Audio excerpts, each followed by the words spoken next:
ਸਿੱਖ ਇਤਿਹਾਸ ਦੇ ਪੰਨਿਆਂ 'ਚੋਂ ਮੇਰਾ ਖਿਆਲ ਹੈ, ਮੈਨੂੰ ਦੱਸਣ ਦੀ ਲੋੜ ਨਹੀਂ ਕਿ ਸਾਹਿਬ ਹਿਸਟਰੀ ਪੜ੍ਹਾਉਂਦੇ ਰਹੇ ਬਹੁਤ ਵਰੇ, ਅਤੇ ਪ੍ਰਿੰਸੀਪਲ ਸਾਹਿਬ ਨੇ ਹਿਸਟਰੀ ਪੜ੍ਹਾਉਣ ਦੇ ਨਾਲ ਨਾਲ ਇਸ ਦਾ ਅਧਿਐਨ ਜੋ ਕੀਤਾ, ਉਹਦੇ ਵਿੱਚ ਉਹ ਹਮੇਸ਼ਾ ਦੱਸਦੇ ਨੇ ਕਿ ਇਹਦੇ 'ਚ ਮੇਰੀ ਕੋਈ ਓਪੀਨੀਅਨ ਨਹੀਂ, ਫੈਕਟਸ ਕੀ ਬੋਲਦੇ ਹਨ। ਓਪੀਨੀਅਨ ਤੁਸੀਂ ਆਪਣੇ ਆਪ ਬਣਾਉਣੀ, ਫੈਕਟਸ ਕੀ ਨੇ ਮੈਂ ਫੈਕਟਸ ਹੀ ਦੱਸਾਂਗਾ। ਔਰ ਹੁਣ ਤੱਕ ਜਿਹੜੀ ਗੱਲਬਾਤ ਪਿਛਲੇ ਦਿਨਾਂ ਦੇ ਵਿੱਚ ਹੋਈ ਹੈ, ਉਸ ਦੇ ਵਿੱਚ ਬਾਬਾ ਬੰਦਾ ਸਿੰਘ ਬਹਾਦਰ ਦਾ ਆਉਣਾ ਅਤੇ ਪੰਜਾਬ ਦੇ ਵਿੱਚ ਮਜ਼ਾਰਿਆਂ ਨੂੰ ਜਗੀਰਦਾਰਾਂ ਤੋਂ ਛੁਟਕਾਰਾ ਦਿਵਾਉਣਾ, ਜਿਹੜੀ ਜ਼ਮੀਨ ਉਹ ਵਾਹੁੰਦੇ ਸਨ, ਜਿਹਦੇ ਮਾਲਕ ਨਹੀਂ ਸਨ, ਜਗੀਰਦਾਰਾਂ ਤੋਂ ਉਹਨਾਂ ਨੂੰ ਦਿਵਾਉਣੀ, ਅਤੇ ਉਸ ਤੋਂ ਬਾਅਦ ਇੱਕ ਹਥਿਆਰਬੰਦ ਇਨਕਲਾਬ ਦੇ ਰੂਪ ਦੇ ਵਿੱਚ ਉਹਨਾਂ ਦਾ ਦਾਤਰੀਆਂ, ਰੰਬੇ, ਟਕੂਏ, ਗੰਡਾਸੇ ਲੈ ਕੇ ਬਾਬਾ ਬੰਦਾ ਸਿੰਘ ਬਹਾਦਰ ਦੇ ਨਾਲ ਜਾਣਾ, ਅਤੇ ਉਸ ਤੋਂ ਬਾਅਦ ਸਾਰੀ ਜ਼ਮੀਨ ਦੇ ਉੱਤੇ ਕਬਜ਼ਾ ਕਰ ਲੈਣਾ। ਜਿਹੜੀ ਅੱਜ ਵੀ ਜ਼ਮੀਨ ਦੇ ਮਾਲਕ ਨੇ ਉਹੀ ਮਜ਼ਾਰੇ ਨੇ ਜਿਹੜੇ ਬਾਬਾ ਬੰਦਾ ਸਿੰਘ ਬਹਾਦਰ ਦੇ ਜ਼ਮਾਨੇ ਦੇ ਵਿੱਚ ਜ਼ਮੀਨ ਦੇ ਮਾਲਕ ਬਣੇ ਸਨ। ਇਹਦੇ ਵਿੱਚ 10ਵੇਂ ਪਾਤਸ਼ਾਹ ਸ੍ਰੀ ਗੁਰੂ ਗੋਬਿੰਦ ਸਿੰਘ ਜੀ ਦਾ ਥਾਪੜਾ ਸੀ ਬਾਬਾ ਬੰਦਾ ਸਿੰਘ ਬਹਾਦਰ ਨੂੰ ਇਸ ਕਾਰਜ ਲਈ। ਉਹ ਪਹਿਲਾਂ ਤੋਂ ਹੀ ਇਹ ਕੰਮ ਕਰ ਰਹੇ ਸਨ ਜਦ ਤੋਂ ਖਾਲਸੇ ਦੀ ਸਿਰਜਣਾ ਹੋਈ। ਪਰ ਸਾਹਿਬ ਦਾ ਕਹਿਣਾ ਕਿ ਉਹ ਇਕੱਠ ਜਿਹੜਾ 80,000 ਦਾ ਇਸੇ ਕਰਕੇ ਐਡਾ ਵੱਡਾ ਇਕੱਠ ਹੋਇਆ ਸੀ ਕਿ ਗੁਰੂ ਸਾਹਿਬ ਪਹਿਲਾਂ ਹੀ ਲੋਕਾਂ ਦੇ ਨਾਲ ਉਹ ਕੰਮ ਕਰ ਰਹੇ ਸਨ। ਸੋ ਹੁਣ ਅਗਲੇ ਹਿੱਸੇ ਦੇ ਵਿੱਚ, ਇਸ ਤੋਂ ਪਹਿਲਾਂ ਕਿ ਮਹਾਰਾਜਾ ਰਣਜੀਤ ਸਿੰਘ ਦਾ ਰਾਜ ਕਾਇਮ ਹੋਵੇ, ਇਸ ਤੋਂ ਬਾਅਦ ਕਿ ਬਾਬਾ ਬੰਦਾ ਸਿੰਘ ਬਹਾਦਰ ਨੂੰ ਸ਼ਹੀਦ ਕਰ ਦਿੱਤਾ ਗਿਆ, ਉਸ ਦੇ ਦਰਮਿਆਨ 'ਚ ਕਿਸ ਤਰੀਕੇ ਨਾਲ ਪੰਜਾਬ 'ਚ ਸਰਬੱਤ ਖਾਲਸਾ ਹੋਇਆ, ਔਰ ਜਾਂ ਹੋਰ ਡਿਵੈਲਪਮੈਂਟਸ ਹੁੰਦੀਆਂ ਨੇ ਜਿਸ ਦੇ ਲਈ ਭੋਏ ਵੱਤਰ ਕੀਤੀ ਜਾ ਰਹੀ ਹੈ ਤਾਂ ਕਿ ਇੱਕ ਖਾਲਸੇ ਦਾ ਰਾਜ ਪੈਦਾ ਕੀਤਾ ਜਾਏ। ਕੀ ਮਹਾਰਾਜਾ ਰਣਜੀਤ ਸਿੰਘ ਦਾ ਰਾਜ ਬਾਅਦ 'ਚ ਖਾਲਸੇ ਦਾ ਰਾਜ ਬਣਿਆ? ਇਹ ਆਪਾਂ ਇੱਕ ਹੋਰ ਕਿਸ਼ਤ ਦੇ ਵਿੱਚ ਗੱਲਬਾਤ ਕਰਾਂਗੇ। ਲੇਕਿਨ ਹੁਣ ਅੱਜ ਦੀ ਗੱਲਬਾਤ ਇਹ ਚੱਲੇਗੀ ਕਿ ਬਾਬਾ ਬੰਦਾ ਸਿੰਘ ਬਹਾਦਰ ਤੋਂ ਬਾਅਦ ਅਤੇ ਮਹਾਰਾਜਾ ਰਣਜੀਤ ਸਿੰਘ ਦੇ ਪੰਜਾਬ ਦੇ ਤਖਤ 'ਤੇ ਬੈਠਣ ਤੋਂ ਪਹਿਲਾਂ ਦਾ ਜਿਹੜਾ ਉਹ ਸਮਾਂ ਸੀ ਭੀੜ ਭੜੱਕੇ ਵਾਲਾ, ਜਿਸ ਦੇ ਵਿੱਚ ਬਹੁਤ ਸਾਰੀਆਂ ਸੰਕਟ ਭਰੀਆਂ ਜਿਹੜੀਆਂ ਮੁਸੀਬਤਾਂ ਸੀ, ਉਸ ਦਾ ਲੋਕਾਂ ਨੂੰ ਸਾਹਮਣਾ ਕਰਨਾ ਪਿਆ, ਉਸ ਦੀ ਗੱਲਬਾਤ ਚੱਲੇਗੀ। ਉਸ ਤੋਂ ਪਹਿਲਾਂ ਕੋਈ ਹੋਰ ਗੱਲਬਾਤ ਵੀ ਮੇਰਾ ਖਿਆਲ ਹੈ ਥੋੜ੍ਹੀ ਬਹੁਤ ਸਾਹਿਬ ਦੱਸਣਗੇ। ਜੀ ਆਇਆਂ ਨੂੰ ਜੀ, ਤੁਹਾਡਾ ਬਹੁਤ ਬਹੁਤ ਸਵਾਗਤ ਹੈ, welcome. Thank you Singh Sahib. Singh Sahib ਨੇ ਗੱਲ ਤਾਂ ਜਿਹੜੀ ਮੈਂ ਪਹਿਲਾਂ ਵੀ ਕਰਨ ਲੱਗਾ ਇਹਦੇ ਨਾਲ ਹੀ ਸੰਬੰਧਿਤ ਆ, ਕਿਉਂਕਿ ਆਪਾਂ ਜਿਹੜੀ ਗੱਲ ਚਲਾ ਰਹੇ ਹਾਂ ਉਹ ਹੈਗੀ ਆ 18ਵੀਂ ਸਦੀ ਦੇ ਜਿਹੜੇ ਪੰਜਾਬੀ ਇਨਕਲਾਬ ਦੀ ਗੱਲ ਆ ਇਹ। ਹੁਣ ਉਹਦੇ ਵਿੱਚ ਅੱਜ ਮੈਂ ਪਹਿਲਾਂ ਇਹ ਗੱਲ ਦੱਸਣੀ ਚਾਹੁੰਦਾ ਵੀ ਅੱਜ ਤੱਕ ਮੋਸਟ ਆਫ ਦੀ ਵਿਦਵਾਨਾਂ ਨੇ, ਇਤਿਹਾਸਕਾਰਾਂ ਨੇ, ਜਾਂ ਜਿਹੜੇ ਇਤਿਹਾਸ ਲਿਖਦੇ ਆ ਜਾਂ ਲਿਖਾਉਂਦੇ ਆ, ਉਹਨਾਂ ਦਾ ਕੋਈ ਮਕਸਦ ਆ, ਉਹ ਮਕਸਦ ਤੋਂ ਬਿਨਾਂ ਨਹੀਂ ਲਿਖਾਉਂਦੇ। ਮਕਸਦ ਕਿਸੇ ਦਾ ਮਕਸਦ ਤਾਂ ਹੈਗਾ ਆਪਣੇ ਰਿਲੀਜਨ ਨੂੰ ਪ੍ਰਮੋਟ ਕਰਨਾ, ਕਿਸੇ ਦਾ ਮਕਸਦ ਹੈਗਾ ਇਹ ਦੱਸਣਾ ਵੀ ਸਾਡਾ ਰਾਜ ਪ੍ਰਬੰਧ ਕਿੱਦਾਂ ਦਾ ਸੀ, ਕਿਸੇ ਦਾ ਮਕਸਦ ਉਹਦੇ ਵਿੱਚ ਇਹ ਸੀਗਾ ਜਾ ਕੇ ਦੇਸ਼ ਭਗਤੀ ਪੈਦਾ ਕਰਨੀ, ਕਿਸੇ ਨੇ ਦੇਸ਼ ਦੇ ਹੱਕ ਦੇ ਵਿੱਚ ਗੱਲ ਕਰਨੀ, ਕਿਸੇ ਨੇ ਗੁਆਂਢੀ ਮਤਲਬ। ਸੋ ਇਤਿਹਾਸਕਾਰ ਜਿਹੜੇ ਆ ਉਹ ਪਿੱਛੇ ਇੱਕ ਮਕਸਦ ਲੈ ਕੇ ਇਤਿਹਾਸ ਨੂੰ ਲਿਖਦੇ ਆ। ਸੋ ਉਹ ਜਿਹੜਾ ਹੈਗਾ ਜਦ ਮਕਸਦ ਆ ਕਿਸੇ ਦਾ, ਕਿਸੇ ਇਹ ਸਾਰੇ ਜਿਹੜੇ ਮਕਸਦ ਆ ਦੇ, ਕਿਸੇ ਦਾ ਕੋਈ ਫਾਈਨੈਂਸ਼ੀਅਲ ਮਕਸਦ ਹੁੰਦਾ, ਕਿਸੇ ਦਾ ਕਿਸੇ ਜਗ੍ਹਾ ਦੇ ਉੱਤੇ ਕਬਜ਼ਾ ਕਰਨ ਦਾ ਮਕਸਦ ਹੁੰਦਾ, ਕਿਸੇ ਨੇ ਆਪਣੇ ਬਜ਼ੁਰਗਾਂ ਵਡੇਰਿਆਂ ਦੀ ਗੱਲ ਦੱਸਣੀ ਹੁੰਦੀ, ਉਹਨਾਂ ਨੂੰ ਇੰਪੋਰਟੈਂਸ ਦੇਣੀ ਹੁੰਦੀ ਹੈ। ਸੋ ਮੈਂ ਇੱਥੇ ਇਹ ਗੱਲ ਕਹਿਣਾ ਚਾਹੁੰਦਾ ਵੀ ਮੈਂ ਜਿਹੜੀ ਆਪਾਂ ਇੱਥੇ ਗੱਲ ਕਰਾਂਗੇ ਸਹੀ ਜਾਂ ਗਲਤ ਹੋਰ ਚੀਜ਼ ਆ, ਪਰ ਇੱਕ ਚੀਜ਼ ਮੈਂ ਅਸ਼ੋਰ ਕਰਾਉਣਾ ਵੀ ਮੇਰਾ ਮਕਸਦ ਨਹੀਂ ਹੈ ਕੋਈ ਵੀ। ਜੇ ਤੁਸੀਂ ਕਹੋ ਨਾ ਵੀ ਮੈਂ ਕਿਸੇ ਮਕਸਦ ਨੂੰ, ਕਿਸੇ ਰਿਲੀਜਨ ਨੂੰ ਪ੍ਰਮੋਟ ਕਰਨਾ, ਜਾਂ ਮੈਂ ਕਿਸੇ ਦੇਸ਼ ਨੂੰ ਪ੍ਰਮੋਟ ਕਰਨਾ, ਜਾਂ ਮੈਂ ਕਿਸੇ ਆਰਗੇਨਾਈਜੇਸ਼ਨ ਨੂੰ ਪ੍ਰਮੋਟ ਕਰਨਾ, ਜਾਂ ਕੋਈ ਮੇਰਾ ਫਾਈਨੈਂਸ਼ੀਅਲ ਮਕਸਦ ਇਹਦੇ ਵਿੱਚ ਆ, ਜਾਂ ਮੈਂ ਕਿਸੇ ਸਭਾ ਸੁਸਾਇਟੀ ਦਾ ਮੈਂਬਰ ਬਣਨਾ ਹੈਗਾ, ਜਾਂ ਕੋਈ ਇਲੈਕਸ਼ਨ ਦੀ ਗੱਲ ਆ, ਨਥਿੰਗ ਹੈ, ਐਬਸੋਲਿਊਟਲੀ ਕੋਈ ਮਕਸਦ ਨਹੀਂ। ਰੋਲ ਹਿਸਟਰੀ ਦੀ ਗੱਲ ਕਰਾਂਗੇ ਆਪਾਂ, ਠੀਕ ਹੈ, ਬਿਲਕੁਲ ਇਤਿਹਾਸ ਦੀ ਗੱਲ ਕਰਾਂਗੇ। ਇਹਦੇ ਵਿੱਚ ਇੱਦਾਂ ਨਹੀਂ ਹੋਊਗਾ ਵੀ ਇਹਦੇ ਪਿੱਛੇ ਕੋਈ ਮਕਸਦ ਨੂੰ ਲੈ ਕੇ ਅਸੀਂ ਗੱਲ ਕਰਨੀ। ਨਹੀਂ, ਮਕਸਦ ਤਾਂ ਕੋਈ ਨਹੀਂ ਹੈ, ਇਹਦੇ ਵਿੱਚ ਕੋਈ ਮਕਸਦ ਨਹੀਂ ਹੈ, ਕੋਈ ਨਾ ਕੋਈ ਬਣਨਾ ਤਾਂ ਨਾ ਬਣਾਉਣਾ, ਨਾ ਕੋਈ ਗੱਲ। ਮਕਸਦ ਤਾਂ ਇੱਕੋ ਹੀ ਹੈ ਵੀ ਲੋਕਾਂ ਨੂੰ ਫੈਕਟਸ ਪਤਾ ਲੱਗੇ, ਲੋਕਾਂ ਨੂੰ ਫੈਕਟਸ ਪਤਾ ਕਰੇ। ਔਰ ਜੇ ਓਪੀਨੀਅਨ ਵੀ ਆਪਾਂ ਕਿਤੇ ਦੇ ਉਹ ਫੈਕਟਸ ਦੇ ਆਧਾਰ ਤੇ ਓਪੀਨੀਅਨ ਦੇਵਾਂਗੇ ਜਾ ਕੇ। ਹੁਣ ਇਹਦੇ ਨਾਲ ਇਹ ਸ਼ੁਰੂ ਕਰਨ ਤੋਂ ਪਹਿਲਾਂ ਮੈਂ ਥੋੜ੍ਹਾ ਜਿਹਾ ਪਿੱਛੋਂ ਦੱਸਣਾ ਚਾਹੁੰਦਾ ਪੰਜਾਬ ਬਾਰੇ, ਕਿਉਂਕਿ ਆਰੀਅਨ ਲੋਕ ਜਦੋਂ ਆਏ ਆ ਉਹ ਪਹਿਲਾਂ ਪੰਜਾਬ 'ਚ ਬਸੇ ਆ। ਸਾਰੇ ਇਸ ਵੇਲੇ ਜਿਹੜੇ ਆਪਾਂ ਹੈਗੇ ਆ, ਚਾਹੇ ਇੱਧਰਲੇ ਪੰਜਾਬ ਦੇ ਲੋਕ ਆ, ਚਾਹੇ ਪਾਕਿਸਤਾਨ ਦੇ ਪੰਜਾਬ ਦੇ ਲੋਕ ਆ, ਇਹ ਸਾਰੇ ਆਰੀਅਨਸ ਆ। ਇਹ ਆਰੀਅਨ ਲੋਕ ਆਏ ਆ, ਆਰੀਅਨ ਲੋਕ ਇੱਥੇ ਵਸ ਗਏ। ਔਰ ਆਰੀਅਨ ਲੋਕ ਜਿਸ ਵੇਲੇ ਇੱਥੇ ਵਸੇ ਆ, ਆਰੀਅਨ ਲੋਕਾਂ ਦਾ ਕੋਈ ਮਜ਼ਹਬ ਨਹੀਂ ਸੀ ਹੈ, ਉਹਨਾਂ ਦਾ ਕੋਈ ਰਿਲੀਜਨ ਨਹੀਂ ਸੀ ਹੈ। ਕੋਈ ਦਰਖਤਾਂ ਨੂੰ ਪੂਜੀ ਜਾਂਦਾ ਸੀ, ਕੋਈ ਪਾਣੀ ਨੂੰ ਪੂਜੀ ਜਾਂਦਾ ਸੀ ਜੀ, ਕੋਈ ਬਦਰੂਹਾਂ ਨੂੰ ਪੂਜਦਾ ਸੀਗਾ, ਕੋਈ ਸੱਪ ਦੀ ਪੂਜਾ ਕਰਦਾ ਸੀ। ਕੋਈ ਫਿਕਸਡ ਰਿਲੀਜਨ ਉਹਨਾਂ ਦਾ ਕੋਈ ਨਹੀਂ ਸੀ ਆਰੀਅਨਸ ਦਾ। ਉਹ ਆ ਕੇ ਇੱਥੇ ਬਸ ਗਏ। ਜਿਸ ਵੇਲੇ ਆਰੀਅਨ ਇੱਥੇ ਵਸ ਗਏ ਤਾਂ ਫਿਰ ਉਹਨਾਂ ਦੇ ਜੇ ਸੈਂਕੜੇ ਸਾਲਾਂ ਦੇ ਜਾਂ ਮੈਂ ਹਜ਼ਾਰਾਂ ਸਾਲਾਂ ਦੇ ਵੀ ਮੈਂ ਕਹਿੰਦਾ ਇੱਥੇ ਰਹਿਣ ਦੇ ਵਿੱਚ ਫਿਰ ਰਿਲੀਜਨ ਡਿਵੈਲਪ ਹੋਏ ਆ। ਉਹਦੇ ਵਿੱਚੋਂ ਇੱਕ ਹਿੰਦੂਇਜ਼ਮ ਡਿਵੈਲਪ ਹੋ ਗਿਆ ਜੀ, ਵਿੱਚੋਂ ਬੁੱਧਿਜ਼ਮ ਡਿਵੈਲਪ ਹੋ ਗਿਆ, ਵਿੱਚ ਜੈਨਿਜ਼ਮ ਡਿਵੈਲਪ ਹੋ ਗਿਆ। ਉਹ ਪੰਜਾਬ ਦੇ ਵਿੱਚ ਪੰਜਾਬੀ ਲੋਕਾਂ ਦੇ ਫਿਰ ਇੱਦਾਂ ਰਿਲੀਜਨ ਜਿਹੜੇ ਆ ਬਣਨ ਲੱਗ ਪਏ।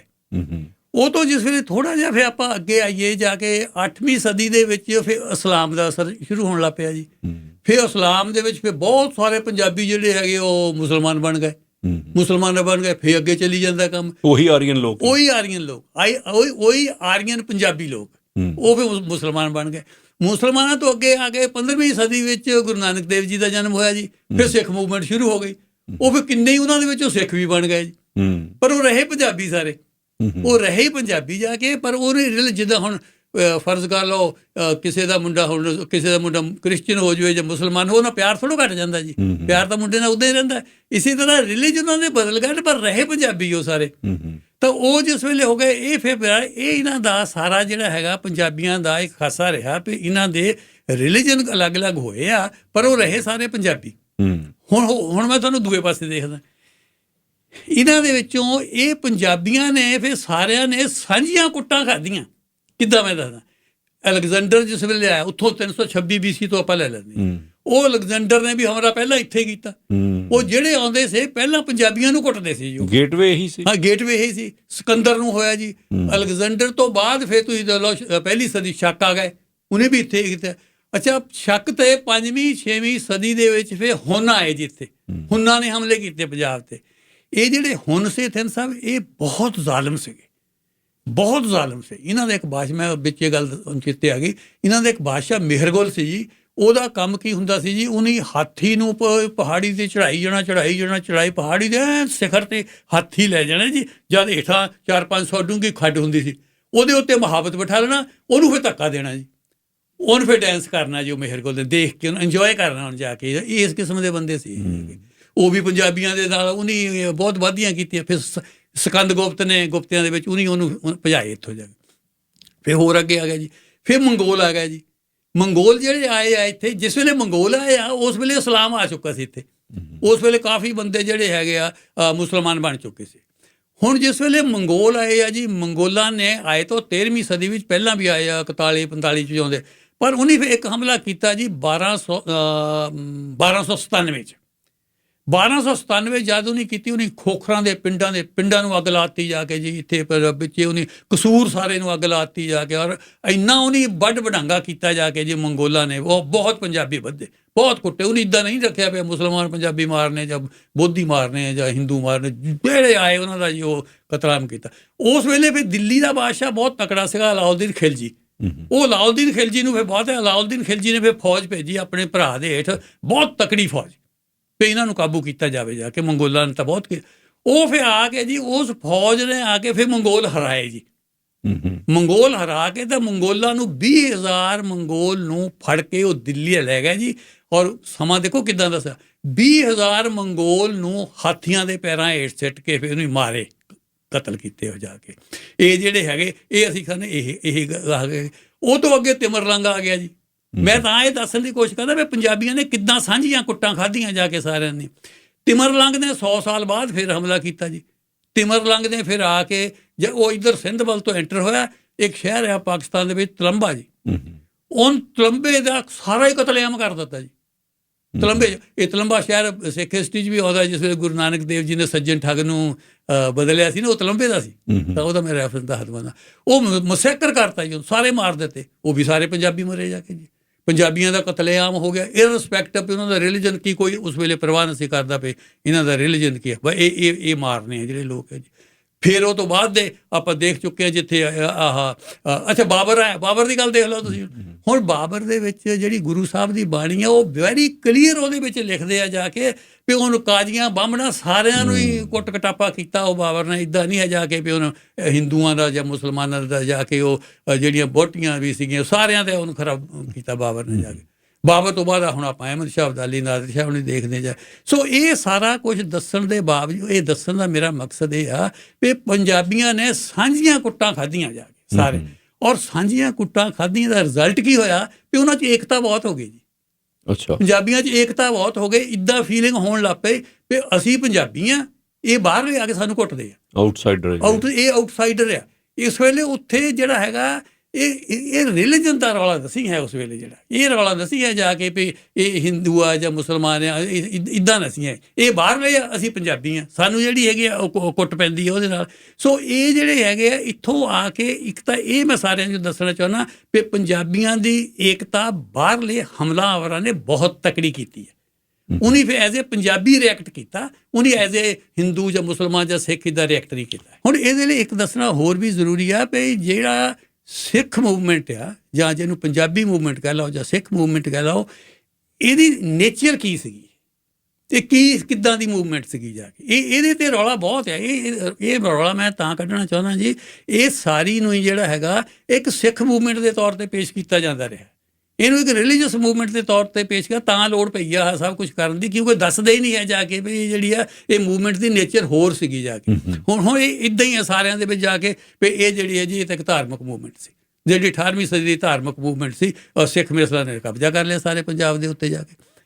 ਇੱਥੇ ਤੱਕ ਮੈਂ ਤੁਹਾਨੂੰ ਇਹ ਗੱਲ ਦੱਸਦਾ ਸਿੰਘ ਸਾਹਿਬ, ਇੱਕ ਦਿਨ ਆ ਥੋੜ੍ਹੇ ਦਿਨਾਂ ਦੇ ਬੈਠੇ ਆ ਘਰ 'ਚ ਬੈਠੇ, ਮੈਂ ਮੇਰੀ ਘਰ ਵਾਲੀ ਅਸੀਂ ਗੱਲ ਕਰਨ ਲੱਗ ਪਏ ਜੀ ਵੀ ਗੁਰੂ ਸਾਹਿਬਾਨ ਦੀ ਉਮਰਾਂ ਕਿੰਨੀਆਂ ਸੀ। ਮੈਂ ਇਹਨਾਂ ਨੂੰ ਦੱਸਿਆ, ਮੈਂ ਕਿਹਾ ਜੀ ਵੀ ਪਹਿਲਿਆਂ ਦੀ 70 ਸਾਲ ਸੀ, ਦੂਜਿਆਂ ਦੀ 48 ਸਾਲ ਸੀ, ਤੀਜਿਆਂ ਦੀ 95 ਸੀਗੀ, ਚੌਥਿਆਂ ਦੀ 47 ਸੀ, ਪੰਜਵਿਆਂ ਦੀ 43 ਸੀ, ਛੇਵਿਆਂ ਦੀ 49 ਸੀ, ਸੱਤਵਿਆਂ ਦੀ 31 ਸੀ, ਅੱਠਵਿਆਂ ਦੀ 8 ਸੀ, ਨੌਵਿਆਂ ਦੀ 54 ਸੀ, 10ਵਿਆਂ ਦੀ 42 ਸੀ। ਮੈਨੂੰ ਚੇਤੇ ਆ ਸਾਰਿਆਂ ਦੀ ਉਮਰ। ਮੈਂ ਕਿਹਾ ਜੀ ਐਵਰੇਜ ਕੱਢੋ ਤਾਂ ਸਾਰੇ ਗੁਰੂ ਸਾਹਿਬਾਨ ਦੀ ਜਿਹੜੀ ਆ ਉਮਰ ਉਹ 50 ਤੋਂ ਹੇਠਾਂ ਹੁੰਦੀ ਹੈ, ਐਵਰੇਜ ਇੰਨੀ ਛੋਟੀ ਉਮਰ ਸੀ। ਅੱਛਾ, ਮੇਰੇ ਵਾਈਫ ਗੱਲ ਸੁਣ ਕੇ ਮੈਨੂੰ ਕਹਿੰਦੇ ਆ ਕਿ ਤਿੰਨਾਂ ਨੂੰ ਤਾਂ ਫਿਰ ਮੁਸਲਮਾਨਾਂ ਨੇ ਸ਼ਹੀਦ ਕਰ ਦਿੱਤਾ ਸੀ। ਉਹ ਕਹਿੰਦੇ ਵੀ ਪੰਜਵੇਂ ਗੁਰੂ ਸਾਹਿਬ ਨੂੰ ਤਾਂ 9ਵੇਂ, ਉਹਨਾਂ ਨੂੰ ਤਾਂ ਮੁਸਲਮਾਨਾਂ ਨੇ ਸ਼ਹੀਦ ਕੀਤਾ। ਇੱਥੇ ਤੱਕ ਭੁਲੇਖੇ ਪੈ ਹੋਇਆ। ਦੇਖੋ, ਉਹ ਮੇਰੀ ਜਿਹੜੀ ਮਿਸਜ ਹੈ, ਮੈਂ ਤੁਹਾਨੂੰ ਦੱਸਾਂ, ਉਹਨੇ ਮੇਰੇ ਨਾਲੋਂ ਜ਼ਿਆਦਾ ਸਾਲ ਐਮਏ ਨੂੰ ਪੜ੍ਹਾਇਆ, ਔਰ ਉਹਦੇ ਨੰਬਰ ਵੀ ਮੇਰੇ ਨਾਲੋਂ ਜ਼ਿਆਦਾ ਸੀਗੇ। ਔਰ ਉਹਦੀ ਜਿਹੜੀ ਸਿੱਖ ਹਿਸਟਰੀ ਦੀ ਨੌਲੇਜ ਵੀ ਆ, ਉਹ ਗੁਰਦੁਆਰਿਆਂ 'ਚੋਂ ਨਹੀਂ ਹੈ, ਕਿਤਾਬਾਂ 'ਚੋਂ ਆ। ਪਰ ਉਹ ਕਹਿੰਦੀ ਉਹਨਾਂ ਨੂੰ ਤਾਂ ਮੁਸਲਮਾਨਾਂ ਨੇ ਮਾਰਤਾ ਸੀ। ਉਹ ਮੈਂ ਕਿਹਾ ਮੁਸਲਮਾਨਾਂ ਨੂੰ ਨਹੀਂ ਮਾਰਿਆ ਸੀ, ਮੁਸਲਮਾਨਾਂ ਨੇ ਨਹੀਂ ਮਾਰਿਆ, ਸਮੇਂ ਦੇ ਹਾਕਮਾਂ ਨੇ ਮਾਰਿਆ ਸੀ ਉਹਨਾਂ ਨੂੰ, ਜਿਹੜੇ ਰਾਜ ਕਰਦੇ ਸੀ ਉਹਨੇ ਮਾਰਿਆ ਸੀ, ਮੁਸਲਮਾਨਾਂ ਦਾ ਕੋਈ ਰੌਲਾ ਨਹੀਂ ਸੀ। ਮੁਸਲਮਾਨ ਤਾਂ ਮੈਂ ਕਿਹਾ ਸਾਰਿਆਂ ਦੇ ਉਹਨਾਂ ਦੇ ਸਹਿਯੋਗੀ ਸੀਗੇ, ਉਹ ਤਾਂ ਬਚਾਉਂਦੇ ਰਹੇ, ਪੀਰ ਬੁੱਧੂ ਸ਼ੁਆਰ ਗਏ ਤੇ ਨਵੀ ਖਾਂ ਗਨੀ ਖਾਂ ਜਾ ਕੇ। ਯਾਨੀ ਇੱਥੇ ਤੱਕ ਅਸਰ ਪਿਆ ਵੀ ਜਿਨ੍ਹਾਂ ਬੰਦਿਆਂ ਨੇ ਕਿਤਾਬਾਂ ਦੇ ਵਿੱਚੋਂ ਨੌਲੇਜ ਲਈ ਆ ਸਿੱਖ ਹਿਸਟਰੀ ਦੀ, ਉਹਨਾਂ 'ਤੇ ਵੀ ਇਹ ਇੰਪਰੈਸ਼ਨ ਪਿਆ ਆ ਵੀ ਇਹ ਜਿਹੜੀ ਸਿੱਖ ਮੂਵਮੈਂਟ ਆ, ਇਹ ਤਾਂ ਸਿੱਖਾਂ ਦੀ ਮੂਵਮੈਂਟ ਸੀ। ਉਸ ਵੇਲੇ ਇੱਕ ਪੰਜਾਬੀ ਇਨਕਲਾਬੀ ਮੂਵਮੈਂਟ ਚੱਲ ਰਹੀ ਸੀ, ਜਿਹੜੀ ਜ਼ੁਲਮ ਦੇ ਖਿਲਾਫ ਉਸ ਵੇਲੇ ਨਿੱਤਰ ਕੇ ਆਏ ਜਿਹੜੇ ਉਹ ਜਾ ਕੇ। ਤੇ ਜਿਹੜੇ ਬਾਦਸ਼ਾਹ ਸੀ ਉਹ ਉਹਨਾਂ ਲੋਕਾਂ ਦੇ ਖਿਲਾਫ ਸੀ ਜਿਹੜੇ ਇਨਕਲਾਬ ਦੇ ਕਰਦੇ, ਚਾਹੇ ਉਹ ਮੁਸਲਮਾਨ ਸੀਗੇ, ਚਾਹੇ ਉਹ ਹਿੰਦੂ ਸੀ, ਚਾਹੇ ਉਹ ਸਿੱਖ ਸੀਗੇ, ਉਦੋਂ ਸਾਰਿਆਂ ਨੂੰ ਮਾਰਦੇ ਸੀ। ਸਿੰਘ ਸਾਹਿਬ, ਮੈਂ ਫਿਰ ਇਹ ਗੱਲ ਦੁਹਰਾਉਣਾ, ਔਰੰਗਜ਼ੇਬ ਦੇ ਟਾਈਮ ਦੇ ਵਿੱਚ ਕਈ ਗੁਣਾ ਜ਼ਿਆਦਾ ਮੁਸਲਮਾਨ ਮਾਰੇ ਗਏ ਆ ਸਿੱਖਾਂ ਨਾਲੋਂ, ਕਈ ਗੁਣਾ ਜ਼ਿਆਦਾ। ਪਹਿਲਾਂ ਵੀ ਗੱਲ ਕਰ ਉਹਨੇ ਆਪਣੇ ਪਰਿਵਾਰ ਦੇ ਮੈਂਬਰ ਵੀ ਸਾਰੇ ਮਾਰੇ, ਹਾਕਮ ਨੇ ਤਾਂ ਮਾਰਨਾ ਜੀ ਜਿਹੜਾ ਉਹਦਾ ਕਰਦਾ। ਸੋ ਇਹਨੂੰ ਇਹ ਰੰਗਤ ਨਾ ਦੇਈਏ ਜਾ ਕੇ ਵੀ ਇਹ ਜਿਹੜੀ ਮੂਵਮੈਂਟ ਸੀ ਇੱਕ ਸਮਾਜਿਕ ਮੂਵਮੈਂਟ ਵੀ ਸੀ। ਸਮਾਜਿਕ ਮੂਵਮੈਂਟ ਦਾ ਕਿੱਦਾਂ ਬਹੁਤ ਵੱਡੀ ਜ਼ਾਤ ਪਾਤ ਦੇ ਖਿਲਾਫ ਇੱਕ ਇਹ ਮੂਵਮੈਂਟ ਸੀ, ਜਿਹਦੇ ਵਿੱਚ ਉਹਨੇ ਸਾਰਿਆਂ ਨੇ ਕੀਤਾ, ਔਰ ਗੱਲੀ ਬਾਤੀ ਨਹੀਂ ਕੀਤਾ, ਲੰਗਰ ਚਲਾ ਕੇ ਕੀਤਾ। ਇੱਥੇ ਬੈਠ ਕੇ ਖਾਓ, ਸਾਰੇ ਇਕੱਠੇ ਬੈਠ ਕੇ ਖਾਓ। ਜਿਹੜੀ ਸਮਾਜਿਕ ਬਰਾਬਰੀ ਦੀ ਮੂਵਮੈਂਟ ਇਹ ਜਿਹੜੀ ਸੀ ਉਸ ਵੇਲੇ ਚੱਲੀ ਸੀ। ਔਰ ਨਾਲੇ ਦੀ ਕੀ ਸੀ, ਇਹ ਜ਼ਮੀਨੀ ਸੁਧਾਰਾਂ ਦੀ ਮੂਵਮੈਂਟ ਸੀ, ਜ਼ਮੀਨਾਂ ਦੇ ਸੁਧਾਰਾਂ ਦੀ ਮੂਵਮੈਂਟ ਸੀਗੀ ਜਿਹੜੀ ਕਿ ਉਸ ਵੇਲੇ ਚੱਲੀ, ਔਰ ਉਹਨਾਂ ਨੂੰ ਹੱਕ ਦਵਾਏ ਗਏ। ਹੁਣ ਮੈਂ ਇੱਕ ਤੁਹਾਨੂੰ ਦੱਸਾਂ, ਇਹ ਜਿਹੜਾ ਮਿਸਲਾਂ ਦਾ ਪੀਰੀਅਡ ਆ, ਇਹ ਸਾਰਾ ਹੀ ਵਾਰਿਸ ਸ਼ਾਹ ਦਾ ਪੀਰੀਅਡ ਆ। ਵਾਰਿਸ ਸ਼ਾਹ ਦਾ ਜਨਮ ਹੋਇਆ 1722 ਦੇ ਵਿੱਚ, ਹਾਂਜੀ। ਉਹਦਾ ਸਟ੍ਰੇਂਜਲੀ ਇਨਫ ਅਹਿਮਦ ਸ਼ਾਹ ਅਬਦਾਲੀ ਦਾ ਵੀ ਬਾਈ ਜੀ। ਇਹ ਹੁਣ ਦੇਖੋ, ਇਹ ਆਪਾਂ ਜਿਹੜਾ ਪੀਰੀਅਡ ਕਵਰ ਕਰ ਰਹੇ ਹਾਂ, ਇਹ ਕਰ ਰਹੇ ਹਾਂ ਬੰਦੇ ਬਹਾਦਰ ਤੋਂ ਲੈ ਕੇ ਸਮਝੋ ਆਪਣੇ 1770 ਤੱਕ, ਜਿਸ ਵੇਲੇ ਮਿਸਲਾਂ ਦਾ ਪੂਰਾ ਕਬਜ਼ਾ ਹੋ ਜਾਂਦਾ। ਹੁਣ ਵਾਰਿਸ ਸ਼ਾਹ ਦਾ ਜਨਮ ਹੋਇਆ ਬੰਦਾ ਬਹਾਦਰ ਦੀ ਸ਼ਹਾਦਤ ਤੋਂ 6 ਸਾਲ ਬਾਅਦ। ਹੁਣ ਵਾਰਿਸ ਸ਼ਾਹ ਦੇ ਟਾਈਮ ਦੇ ਵਿੱਚ ਇਹ ਸਭ ਕੁਝ ਹੋਇਆ, ਮਿਸਲਾਂ ਦਾ ਜੋ ਹੋਇਆ ਸਾਰਾ ਵਾਰਿਸ ਸ਼ਾਹ ਦੇ ਟਾਈਮ ਦੇ ਵਿੱਚ ਹੋਇਆ। ਹੁਣ ਵਾਰਿਸ ਸ਼ਾਹ ਦੀ ਹੀਰ ਦੇ ਵਿੱਚ, ਮੈਂ ਤਾਂ ਲਿਟਰਰੀ ਨਹੀਂ ਹੈ, ਪਰ ਜਿੱਥੇ ਤੱਕ ਮੈਨੂੰ ਪਤਾ ਸਿਰਫ ਇੱਕ ਸ਼ੇਰ ਹੈਗਾ ਜੀ, ਜਦੋਂ ਦੇਸ਼ ਦੇ ਜੱਟ ਸਰਦਾਰ ਹੋਏ, ਘਰ ਘਰ ਬਣੀ ਸਰਕਾਰ ਮੀਆਂ। ਇਹ ਹੈ ਉਹਦੇ 'ਚ, ਜਦੋਂ ਦੇਸ਼ ਦੇ ਜੱਟ ਸਰਦਾਰ ਹੋਏ, ਘਰ ਘਰ ਬਣੀ ਸਰਕਾਰ ਮੀਆਂ। ਹੁਣ ਉਹ ਕੀ ਕਹਿੰਦੇ, ਜਦੋਂ ਦੇਸ਼ ਦੇ ਜੱਟ, ਇਹ ਉਹਦਾ ਮਤਲਬ ਇਹ ਕਰਦੇ ਆ ਵੀ ਜੱਟਾਂ ਤੋਂ ਮਤਲਬ ਉਸ ਵੇਲੇ ਸਿੱਖ ਜੱਟ, ਇਹ ਕੱਢਦੇ ਉਹਦਾ ਮਤਲਬ। ਮੈਂ ਤਾਂ ਕੱਢਦੇ ਇਹ ਆ, ਜਦੋਂ ਦੇਸ਼ ਦੇ ਜੱਟ ਸਰਦਾਰ ਹੋਏ, ਸਰਦਾਰ ਦਾ ਮਤਲਬ ਜਦ ਅਸੀਂ ਸਿੰਘ ਸੱਜ ਗਏ ਜਾ ਕੇ ਇੱਦਾਂ। ਹੁਣ ਇਹ ਮਤਲਬ ਨਹੀਂ ਹੈ ਇਹਦਾ ਜੀ। ਜਦੋਂ ਦੇਸ਼ ਦੇ ਜੱਟ ਸਰਦਾਰ ਹੋਏ, ਜੱਟ ਉਸ ਵੇਲੇ ਕੌਣ ਸੀਗੇ ਜੀ? ਸਿੱਖ ਜੱਟ ਤਾਂ ਮੇਰਾ ਖਿਆਲ 4% ਵੀ ਨਾ ਸੀ ਉਸ ਵੇਲੇ ਜਾ ਕੇ। ਸਾਰੇ ਜੱਟ ਜਿਹੜੇ ਸੀ ਉਸ ਵੇਲੇ ਮੁਸਲਮਾਨ ਜੱਟ ਸੀਗੇ। ਜਿੰਨੇ ਵੀ ਜੱਟ, ਹੁਣ ਆਪਾਂ ਪਿਛਲੀ ਵਾਰ ਵੀ ਗੱਲ ਕੀਤੀ ਸੀ, ਈਵਨ ਮਹਾਰਾਜਾ ਰਣਜੀਤ ਸਿੰਘ ਦੇ ਟਾਈਮ ਦੇ ਵਿੱਚ ਜਿੰਨੀਆਂ ਕੁ ਫਿਗਰਾਂ ਸਾਡੇ ਕੋਲ ਆਉਣੀਆਂ, ਉਹਦੇ ਮੁਤਾਬਕ ਇਹ ਸੀ ਵੀ ਮੁਸਲਮਾਨ 70% ਸੀਗੇ, ਹਿੰਦੂ ਜਿਹੜੇ ਸੀਗੇ 24% ਸੀਗੇ, ਸਿੱਖਾਂ ਦੀ ਗਿਣਤੀ 6-7% ਸੀ ਮਹਾਰਾਜਾ ਰਣਜੀਤ ਸਿੰਘ ਦੇ ਟਾਈਮ। ਜਿਹੜਾ ਅਥੈਂਟਿਕ ਸਾਡੇ ਕੋਲ ਸੈਂਸਸ ਆਉਂਦਾ 1881 ਦਾ ਅੰਗਰੇਜ਼ਾਂ ਦਾ, ਉਹਦੇ ਵਿੱਚ ਕੀ ਹੁੰਦੇ ਆ? 47% ਮੁਸਲਮਾਨ, 43% ਹਿੰਦੂ ਤੇ 8% ਸਿੱਖ ਆਉਂਦੇ। ਉਹਦੇ ਵਿੱਚ ਵੀ ਜਦੋਂ ਫਿਰ ਪੰਜਾਬ ਦਿੱਲੀ ਤੱਕ ਚਲੇ ਗਿਆ, ਉਸ ਵੇਲੇ ਵੀ ਹਿੰਦੂਆਂ ਦੀ ਗਿਣਤੀ ਜ਼ਿਆਦਾ ਹੋ ਗਈ ਉਹਦੇ ਵਿੱਚ। ਸੋ ਜਦੋਂ ਜੱਟ ਸਰਦਾਰ ਹੋਏ, ਜੱਟਾਂ ਤੋਂ ਮਤਲਬ ਮੈਜੋਰਿਟੀ, ਬਹੁਤ ਵੱਡੀ ਮੈਜੋਰਿਟੀ ਉਸ ਵੇਲੇ ਮੁਸਲਮਾਨ ਜੱਟਾਂ ਦੀ ਸੀਗੀ ਜਾਂ ਹਿੰਦੂ ਜੱਟਾਂ ਦੀ ਸੀ। ਕਿਸਾਨਾਂ ਦੀ ਗੱਲ ਕਰਦੇ ਆ, ਉਹ ਕਿਸਾਨਾਂ ਦੀ ਗੱਲ ਕਰਦਾ ਵਾਰਿਸ ਸ਼ਾਹ ਜਾ ਕੇ। ਜਦੋਂ ਸਰਦਾਰ ਹੋਏ, ਮਾਲਕ ਬਣੇ ਜ਼ਮੀਨ ਦੇ। ਹਾਂ ਸਰਦਾਰ, ਹਾਂ ਇੱਥੇ ਸਰਦਾਰਾਂ ਤੋਂ ਮਤਲਬ ਕੀ ਕਰਦੇ ਭਾਈ ਜੀ? ਜਦੋਂ ਅਮਰ ਛਕ ਲਿਆ, ਰੱਖ ਲਿਓ। ਸਰਦਾਰ ਲਫ਼ਜ਼ ਇਕੱਲਾ ਸਿੱਖਾਂ ਲਈ ਨਹੀਂ ਵਰਤਿਆ ਜਾਂਦਾ। ਸਰਦਾਰ ਮਿਡਲ ਈਸਟ 'ਚ ਵੀ ਵਰਤਿਆ ਜਾਂਦਾ, ਸਰਦਾਰ ਅਫਗਾਨਿਸਤਾਨ 'ਚ ਵੀ ਵਰਤਿਆ ਜਾਂਦਾ, ਸਰਦਾਰ ਵੱਲਭ ਭਾਈ ਪਟੇਲ ਵੀ ਵਰਤਿਆ ਜਾਂਦਾ ਜਾ ਕੇ। ਇਹ ਇੱਦਾਂ ਨਹੀਂ ਹੈ ਜਾ ਕੇ ਵੀ ਸਰਦਾਰ ਸਿਰਫ ਸਿੱਖਾਂ ਨਾਲ ਹੀ ਵਰਤਿਆ। ਸਰਦਾਰ ਲੀਡਰ ਹੈ, ਮਾਲਕ ਹੈ। ਹਾਂ, ਸਿਰਦਾਰ ਯਾਨੀ ਉਹ ਹੈਡ ਤਾਂ ਆਉਂਦਾ ਜਾਂ ਉੱਥੋਂ ਆਉਂਦਾ।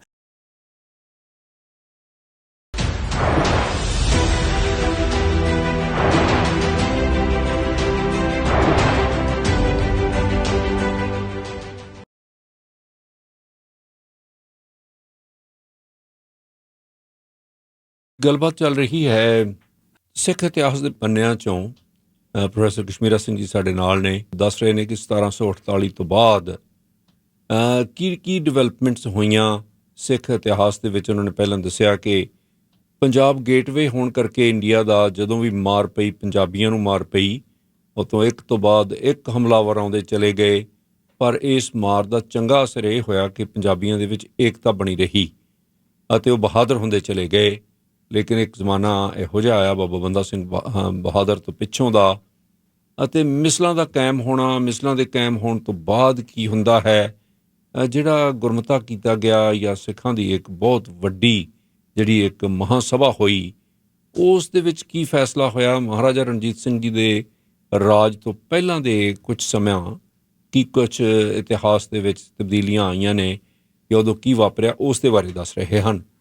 ਪ੍ਰੋਫੈਸਰ ਜੀ, ਆਪਾਂ ਉੱਥੋਂ ਚਾਲੂ ਕਰੀਏ। ਫਿਰ ਜ਼ਿਆਦਾ ਥੋੜ੍ਹਾ ਵਿਸਥਾਰ 'ਚ ਮੈਂ ਇਸ ਗੱਲ ਕਰਕੇ ਕਰ ਰਿਹਾ ਕਿਉਂਕਿ ਇਹਦੀ ਗੱਲ ਬਹੁਤ ਘੱਟ ਹੋਈ ਹੈ ਇਸ ਪੀਰੀਅਡ ਦੀ। ਜਿੱਦਾਂ ਮੈਂ ਪਿਛਲੀ ਵਾਰ ਵੀ ਕਿਹਾ ਸੀ ਵੀ ਮਹਾਰਾਜਾ ਸਾਹਿਬ ਦੀ ਵੀ ਗੱਲ ਬਹੁਤ ਹੋਈ ਆ, ਗੁਰੂ ਸਾਹਿਬਾਨ ਦੀ ਗੱਲ ਵੀ ਬਹੁਤ ਹੋਈ ਆ, ਬੰਦੇ ਬਹਾਦਰ ਤੱਕ ਵੀ ਗੱਲ ਹੋਈ ਆ। ਪਰ ਆਹ ਜਿਹੜਾ ਵਿੱਚ 60-70 ਸਾਲ ਦਾ ਸਮਾਂ ਆ, ਇਹਦੀ ਗੱਲ ਬਹੁਤ ਘੱਟ ਹੁੰਦੀ ਆ। ਉਹ ਆਪਾਂ ਤਾਂ ਇਹ 'ਤੇ ਜ਼ੋਰ ਲਾਉਂਦੇ ਹਾਂ ਜੀ।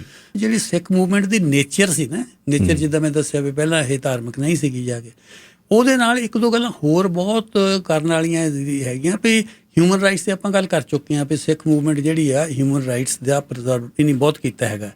ਦੂਜਾ ਉਹਦੇ ਵਿੱਚ ਤਾਂ ਸਾਹਿਬ ਇਹ ਆ ਵੀ ਇਸ ਮੂਵਮੈਂਟ ਨੇ ਇੱਕ ਚੀਜ਼ ਖੁੱਲ੍ਹ ਕੇ ਕੀਤੀ ਆ ਵੀ ਪੋਲੀਟਿਕਸ ਜਿਹੜੀ ਆ ਉਹ ਰਿਲੀਜਨ ਦਾ ਖੁੱਲ੍ਹ ਕੇ ਹਿੱਸਾ ਆ।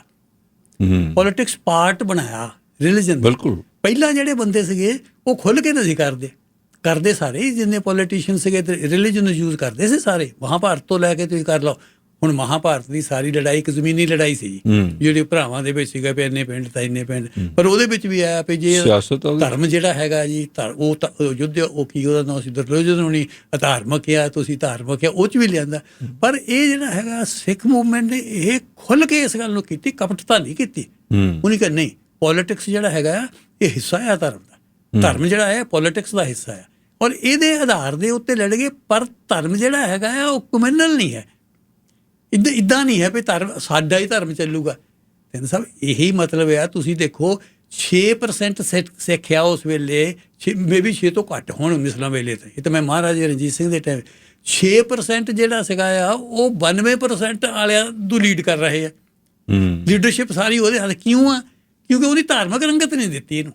ਪਰ ਉਹਨੇ ਸਿੱਖ ਜਿਹੜੀ ਮਿਸਲਾਂ ਸੀਗੀਆਂ ਇਹਨੇ ਇਸ ਮੂਵਮੈਂਟ ਨੂੰ ਇੱਦਾਂ ਤਾਂ ਸਿੱਖ ਮੂਵਮੈਂਟ ਨਹੀਂ ਬਣਨ ਦਿੱਤਾ। ਹਾਲਾਂਕਿ ਉਸ ਵੇਲੇ ਦੇ ਕੁਛ ਜਿਹੜੇ ਸ਼ਾਸਕ ਸੀ ਦਿੱਲੀ ਵਾਲੇ, ਉਹਨੇ ਜਹਾਦ ਦੀ ਕੋਸ਼ਿਸ਼ ਕੀਤੀ, ਪਰ ਜਿਹੜਾ ਹਿੰਦੂ ਪੰਜਾਬੀ ਮੁਸਲਮਾਨ ਸੀ ਉਹ ਨਹੀਂ ਉੱਠਿਆ ਉਹਦੇ 'ਤੇ, ਕਿਉਂਕਿ ਉਹਨੂੰ ਪਤਾ ਸੀ ਵੀ ਇਹ ਤਾਂ ਸਾਡੇ ਨਾਲ ਦੇ ਆ, ਸਾਡੇ ਨਾਲ ਸਾਂਝੀਆਂ ਕੁੱਟਾਂ ਖਾਂਦੇ ਆ ਜਾ ਕੇ, ਹੁਣ ਸਾਡੀਆਂ ਜ਼ਮੀਨਾਂ ਦੀ ਰਾਖੀ ਕਰਦੇ ਆ।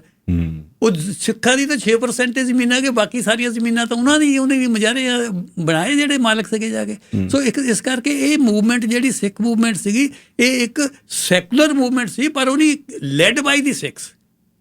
ਸਿੱਖਾਂ ਨੇ ਲੀਡ ਕੀਤਾ ਉਹਨੂੰ, ਪਰ ਸਿੱਖਾਂ ਨੇ ਇੱਕ ਪੰਜਾਬੀ ਮੂਵਮੈਂਟ ਦੇ ਤੌਰ ਤੇ ਇਹਨੂੰ ਲੀਡ ਕੀਤਾ ਜਾ ਕੇ, ਇੱਦਾਂ ਸਿੱਖ ਮੂਵਮੈਂਟ ਦੇ ਤੌਰ ਤੇ ਉਹਨੇ ਲੀਡ ਨਹੀਂ ਕੀਤਾ ਹੈਗਾ। ਫਿਰ ਤੁਸੀਂ ਦੇਖੇ ਇੱਕ ਹੋਰ ਬੜਾ ਖਾਸਾ ਆ ਸਿੱਖ ਮੂਵਮੈਂਟ ਦਾ ਜਿਹਨੂੰ ਕਿ ਇਗਨੋਰ ਕੀਤਾ ਜਾਂਦਾ, ਉਹ ਹੈਗਾ ਜੀ ਸਿੱਖ ਮੂਵਮੈਂਟ ਨੇ ਜਿਹੜਾ ਡੈਮੋਕ੍ਰੈਟਿਕ ਕੀਤਾ ਜਾਨੀ ਸਰਬੱਤ ਖਾਲਸੇ ਦੇ ਵਿੱਚ ਲਿਆ ਕੇ ਜਾ ਕੇ, ਉਹ ਬਹੁਤ ਘੱਟ ਮੂਵਮੈਂਟ ਹੈ ਜਿਹਨੇ ਇੱਦਾਂ ਕੀਤਾ। ਨਹੀਂ ਇੱਕ ਸਰਦਾਰ ਹੁੰਦਾ, ਇੱਕ ਸਰਦਾਰ ਕਹੋ ਚਲੋ ਇਹ ਹੱਲਾ ਬੋਲ ਦਿਓ, ਸਿਕੰਦਰ ਨੇ ਹੱਲਾ ਬੋਲਤਾ ਫਲਾਣਾ, ਨਹੀਂ ਫੈਸਲਾ ਕਰੋ ਪਹਿਲਾਂ ਬੈਠ ਕੇ ਇੱਥੇ ਸਾਰੇ, ਵੋਟਾਂ ਪਈਆਂ, ਪਹਿਲਾਂ ਵੋਟਾਂ ਪਾਓ, ਪਹਿਲਾਂ ਵੋਟਾਂ ਪਾਓ ਵੀ ਕਿਹੜੀ ਲਾਈਨ ਠੀਕ ਹੈ ਜਾ ਕੇ। ਇਹ ਚੀਜ਼ ਇੰਟਰੋਡਿਊਸ ਕੀਤੀ ਉੱਥੇ, ਚਾਹੇ ਜਾ ਕੇ ਗਾਹਾਂ ਜਾ ਕੇ ਖਤਮ ਹੋ ਗਈ ਇਹ, ਪਰ ਇਹ ਇੰਟਰੋਡਿਊਸ ਹੋਈ, ਉਸ ਵੇਲੇ ਤਜਰਬਾ ਕੀਤਾ ਗਿਆ ਪੰਜਾਬ ਦੇ ਵਿੱਚ ਇਸ ਪੀਰੀਅਡ ਦੇ ਵਿੱਚ। ਸਰਬੱਤ ਖਾਲਸਾ ਮੇਰਾ ਖਿਆਲ ਹੈ ਸਰ ਮੈਨੂੰ ਕਰੈਕਟ ਕਰਿਓ, ਮਕਸਦ ਹੀ ਇਹ ਸੀ ਵੀ ਕੋਈ ਵੀ ਫੈਸਲਾ ਜਿਹੜਾ ਵੀ ਹੋਣਾ ਉਹ ਜਮਹੂਰੀਅਤ ਤਰੀਕੇ ਨਾਲ ਹੋਵੇ। ਬਿਲਕੁਲ ਮੈਜੋਰਿਟੀ ਕੀ ਚਾਹੁੰਦੀ ਹੈ, ਹਾਂ ਨਹੀਂ ਠੀਕ ਹੈ ਤੁਹਾਡੀ ਇਹੀ ਸੀ, ਇਹੀ ਬਿਲਕੁਲ ਇਹੀ ਸੀ ਸਰਬੱਤ ਖਾਲਸੇ ਦਾ ਮਤਲਬ ਇਹੀ ਮਤ ਸੀ। ਦੂਜੀ ਇਹਨਾਂ ਦੇ ਇਹ ਸੀ ਵੀ ਇਹਦੀ ਦਲੀਲ ਨੂੰ ਡਿਵੈਲਪ ਕੀਤਾ ਜੀ। ਹੁਣ ਜਿਹੜਾ ਨਹੀਂ ਜਿਹੜੇ ਰਿਲੀਜੀਅਸ ਮੂਵਮੈਂਟ ਹੈ ਉਹਨਾਂ ਦੀ ਦਲੀਲ ਦੀ ਗੱਲ ਨਹੀਂ ਆਉਂਦੀ, ਫੇਥ ਦੀ ਗੱਲ ਆਉਂਦੀ ਹੈ ਵੀ ਨਹੀਂ ਵੀ ਜੋ ਕਹਤਾ ਇਹ 'ਤੇ ਯਕੀਨ ਕਰੋ ਬਸ ਇਹ ਸਭ ਕੁਝ ਸੱਚ ਹੈ। ਪਰ ਇਹਦੀ ਪਹਿਲੇ ਗੁਰੂ ਸਾਹਿਬ ਤੋਂ ਹੀ ਇਹ ਕੰਮ ਸ਼ੁਰੂ ਹੋ ਗਿਆ ਸੀ ਵੀ ਨਹੀਂ ਵੀ ਕੁਝ ਕਹੀਏ ਕੁਝ ਸੁਣੀਏ ਨਾ, ਇੱਦਾਂ ਨਹੀਂ ਹੈ, ਕੱਲ ਗੋਸ਼ਟੀ ਕਰੋ, ਵਿਗਿਆਨਕ ਸੱਚ ਹਾਂ ਗੋਸ਼ਟੀ ਕਰੋ, ਗੋਸ਼ਟੀ ਕਰਕੇ ਸੱਚ ਕੱਢੋ ਜਾ ਕੇ। ਸੋ ਇਹ ਸਾਰੀ ਮੂਵਮੈਂਟ ਜਿਹੜੀ ਜਦ ਗੋਸ਼ਟੀ ਕਰਦੇ ਸੀ, ਇਹ ਸਰਬੱਤ ਖਾਲਸਾ ਵੀ ਉਹ ਗੋਸ਼ਟੀ ਦੀ ਡਿਵੈਲਪਮੈਂਟ ਹੈ। ਜਿੱਦਾਂ ਉਸ ਵੇਲੇ ਉਹ ਨਹੀਂ ਕਰਤਾ ਸੀ ਵੀ ਇੱਦਾਂ ਨਹੀਂ ਫੈਸਲੇ ਕਰਨੇ, ਫੈਸਲੇ ਤਾਂ ਗੋਸ਼ਟੀ ਕਰੋ, ਕੁਝ ਕਹੋ ਕੁਝ ਸੁਣੋ, ਕਿਸੇ ਨੂੰ ਆਪਣੀ ਗੱਲ ਦੱਸੋ। ਸੋ ਉਹੀ ਚੱਲਦਾ ਗਿਆ ਜਾ ਕੇ। ਸੋ ਇੱਕ ਇਹ ਗੱਲਾਂ ਕਲੀਅਰ ਕਰਨ ਵਾਲੀਆਂ ਸੀ। ਹੁਣ ਮੈਂ ਆਉਣਾ ਜੀ ਇਹਦੇ ਤੇ, ਉਹ ਸਰਬੱਤ ਖਾਲਸੇ ਤੇ। ਹੁਣ ਹੁਣ ਇਹਦੇ ਤੇ ਵਿਦਵਾਨਾਂ ਦੇ ਵਿੱਚ ਥੋੜਾ ਜਿਹਾ ਕਾਫੀ ਹੈ ਵੀ ਸਰਬੱਤ ਖਾਲਸਾ ਸ਼ੁਰੂ ਕਦੋਂ ਹੋਇਆ। ਮੇਰੇ ਖਿਆਲ ਦੇ ਵਿੱਚ ਸਰਬੱਤ ਖਾਲਸਾ ਜਿਹੜੀ 1699 ਦੀ ਵਿਸਾਖੀ ਦੇ ਖਾਲਸਾ ਸੀ, ਉਹੀ ਸਰਬੱਤ ਖਾਲਸੇ ਦਾ ਆਗਾਜ਼ ਸੀਗਾ। ਸਰਬੱਤ ਖਾਲਸਾ ਖਾਲਸੇ ਦੀ ਕ੍ਰੀਏਸ਼ਨ ਦੇ ਨਾਲੇ ਸ਼ੁਰੂ ਹੋ ਗਿਆ, ਜਾਂ ਕਹਿ ਲਓ ਸਰਬੱਤ ਖਾਲਸੇ ਨੇ ਖਾਲਸੇ ਨੂੰ ਕ੍ਰੀਏਟ ਕੀਤਾ, ਜਾਂ ਖਾਲਸੇ ਦੀ ਕ੍ਰੀਏਟ ਨੇ ਸਰਬੱਤ ਖਾਲਸੇ ਨੂੰ ਕੀਤਾ, ਪਰ ਉੱਥੋਂ ਹੀ ਸਰਬੱਤ ਖਾਲਸਾ ਸ਼ੁਰੂ ਹੋ ਗਿਆ ਜਾ ਕੇ। ਸੋ ਪਹਿਲਾ ਸਰਬੱਤ ਖਾਲਸੇ ਦੀ ਮੀਟਿੰਗ ਮੈਂ ਉਹਨੂੰ ਮੰਨਦਾ ਜਾ ਕੇ, ਜਦੋਂ ਖਾਲਸੇ ਦੀ ਕ੍ਰੀਏਸ਼ਨ ਹੋਈ। ਦੂਜੀ ਸਰਬੱਤ ਖਾਲਸੇ ਦੀ ਮੀਟਿੰਗ ਹੋਈ ਆ ਜੀ, ਇਹ ਰੈਕਡ ਦੇ ਉੱਤੇ ਆ 1708 ਦੇ ਵਿੱਚ। 1708 ਦੇ ਵਿੱਚ ਜਿਸ ਵੇਲੇ ਬੰਦੇ ਬਹਾਦਰ ਨੂੰ ਪੰਜਾਬ ਦੇ ਵਿੱਚ ਭੇਜਿਆ ਗਿਆ, ਉਹ ਗੁਰੂ ਸਾਹਿਬ ਨੇ ਹੁਕਮ ਕਰਕੇ ਨਹੀਂ ਭੇਜ ਦਿੱਤਾ। ਗੁਰੂ ਸਾਹਿਬ ਦੇ ਕੋਲ ਜਿੰਨੇ ਬੰਦੇ ਸੀ ਉਹਨੇ ਸਾਰਿਆਂ ਦੀ ਸਰਬੱਤ ਖਾਲਸੇ ਦੀ ਮੀਟਿੰਗ ਬੁਲਾਈ ਉੱਥੇ, ਪਹਿਲਾਂ ਦੇ ਪਾਸ ਕਰਾਇਆ ਗਿਆ ਉਹਦੇ ਵਿੱਚੋਂ ਵੀ ਬੰਦੇ ਬਹਾਦਰ ਨੂੰ ਇੱਦਾਂ ਕਰਕੇ ਪੰਜਾਬ ਦੇ ਵਿੱਚ ਭੇਜਣ ਲੱਗੇ, ਤੁਸੀਂ ਇਹਨੂੰ ਅਪਰੂਵ ਕਰਦੇ ਆ। ਉਹ ਸਾਰਿਆਂ ਨੇ ਸੈਕੰਡ ਜਿਹੜਾ ਸਰਬੱਤ ਖਾਲਸੇ ਦੀ 1708 ਦੀ ਮੀਟਿੰਗ ਦੇ ਵਿੱਚ ਇਹ ਪਾਸ ਹੋਇਆ ਸੀਗਾ ਜਾ ਕੇ ਵੀ ਜਿਹੜੀ ਹੈਗੀ ਆ ਵੀ ਠੀਕ ਹੈ ਉਹਨੂੰ ਭੇਜਿਆ ਜਾਵੇ, ਠੀਕ ਹੈ ਨਾ ਜੀ।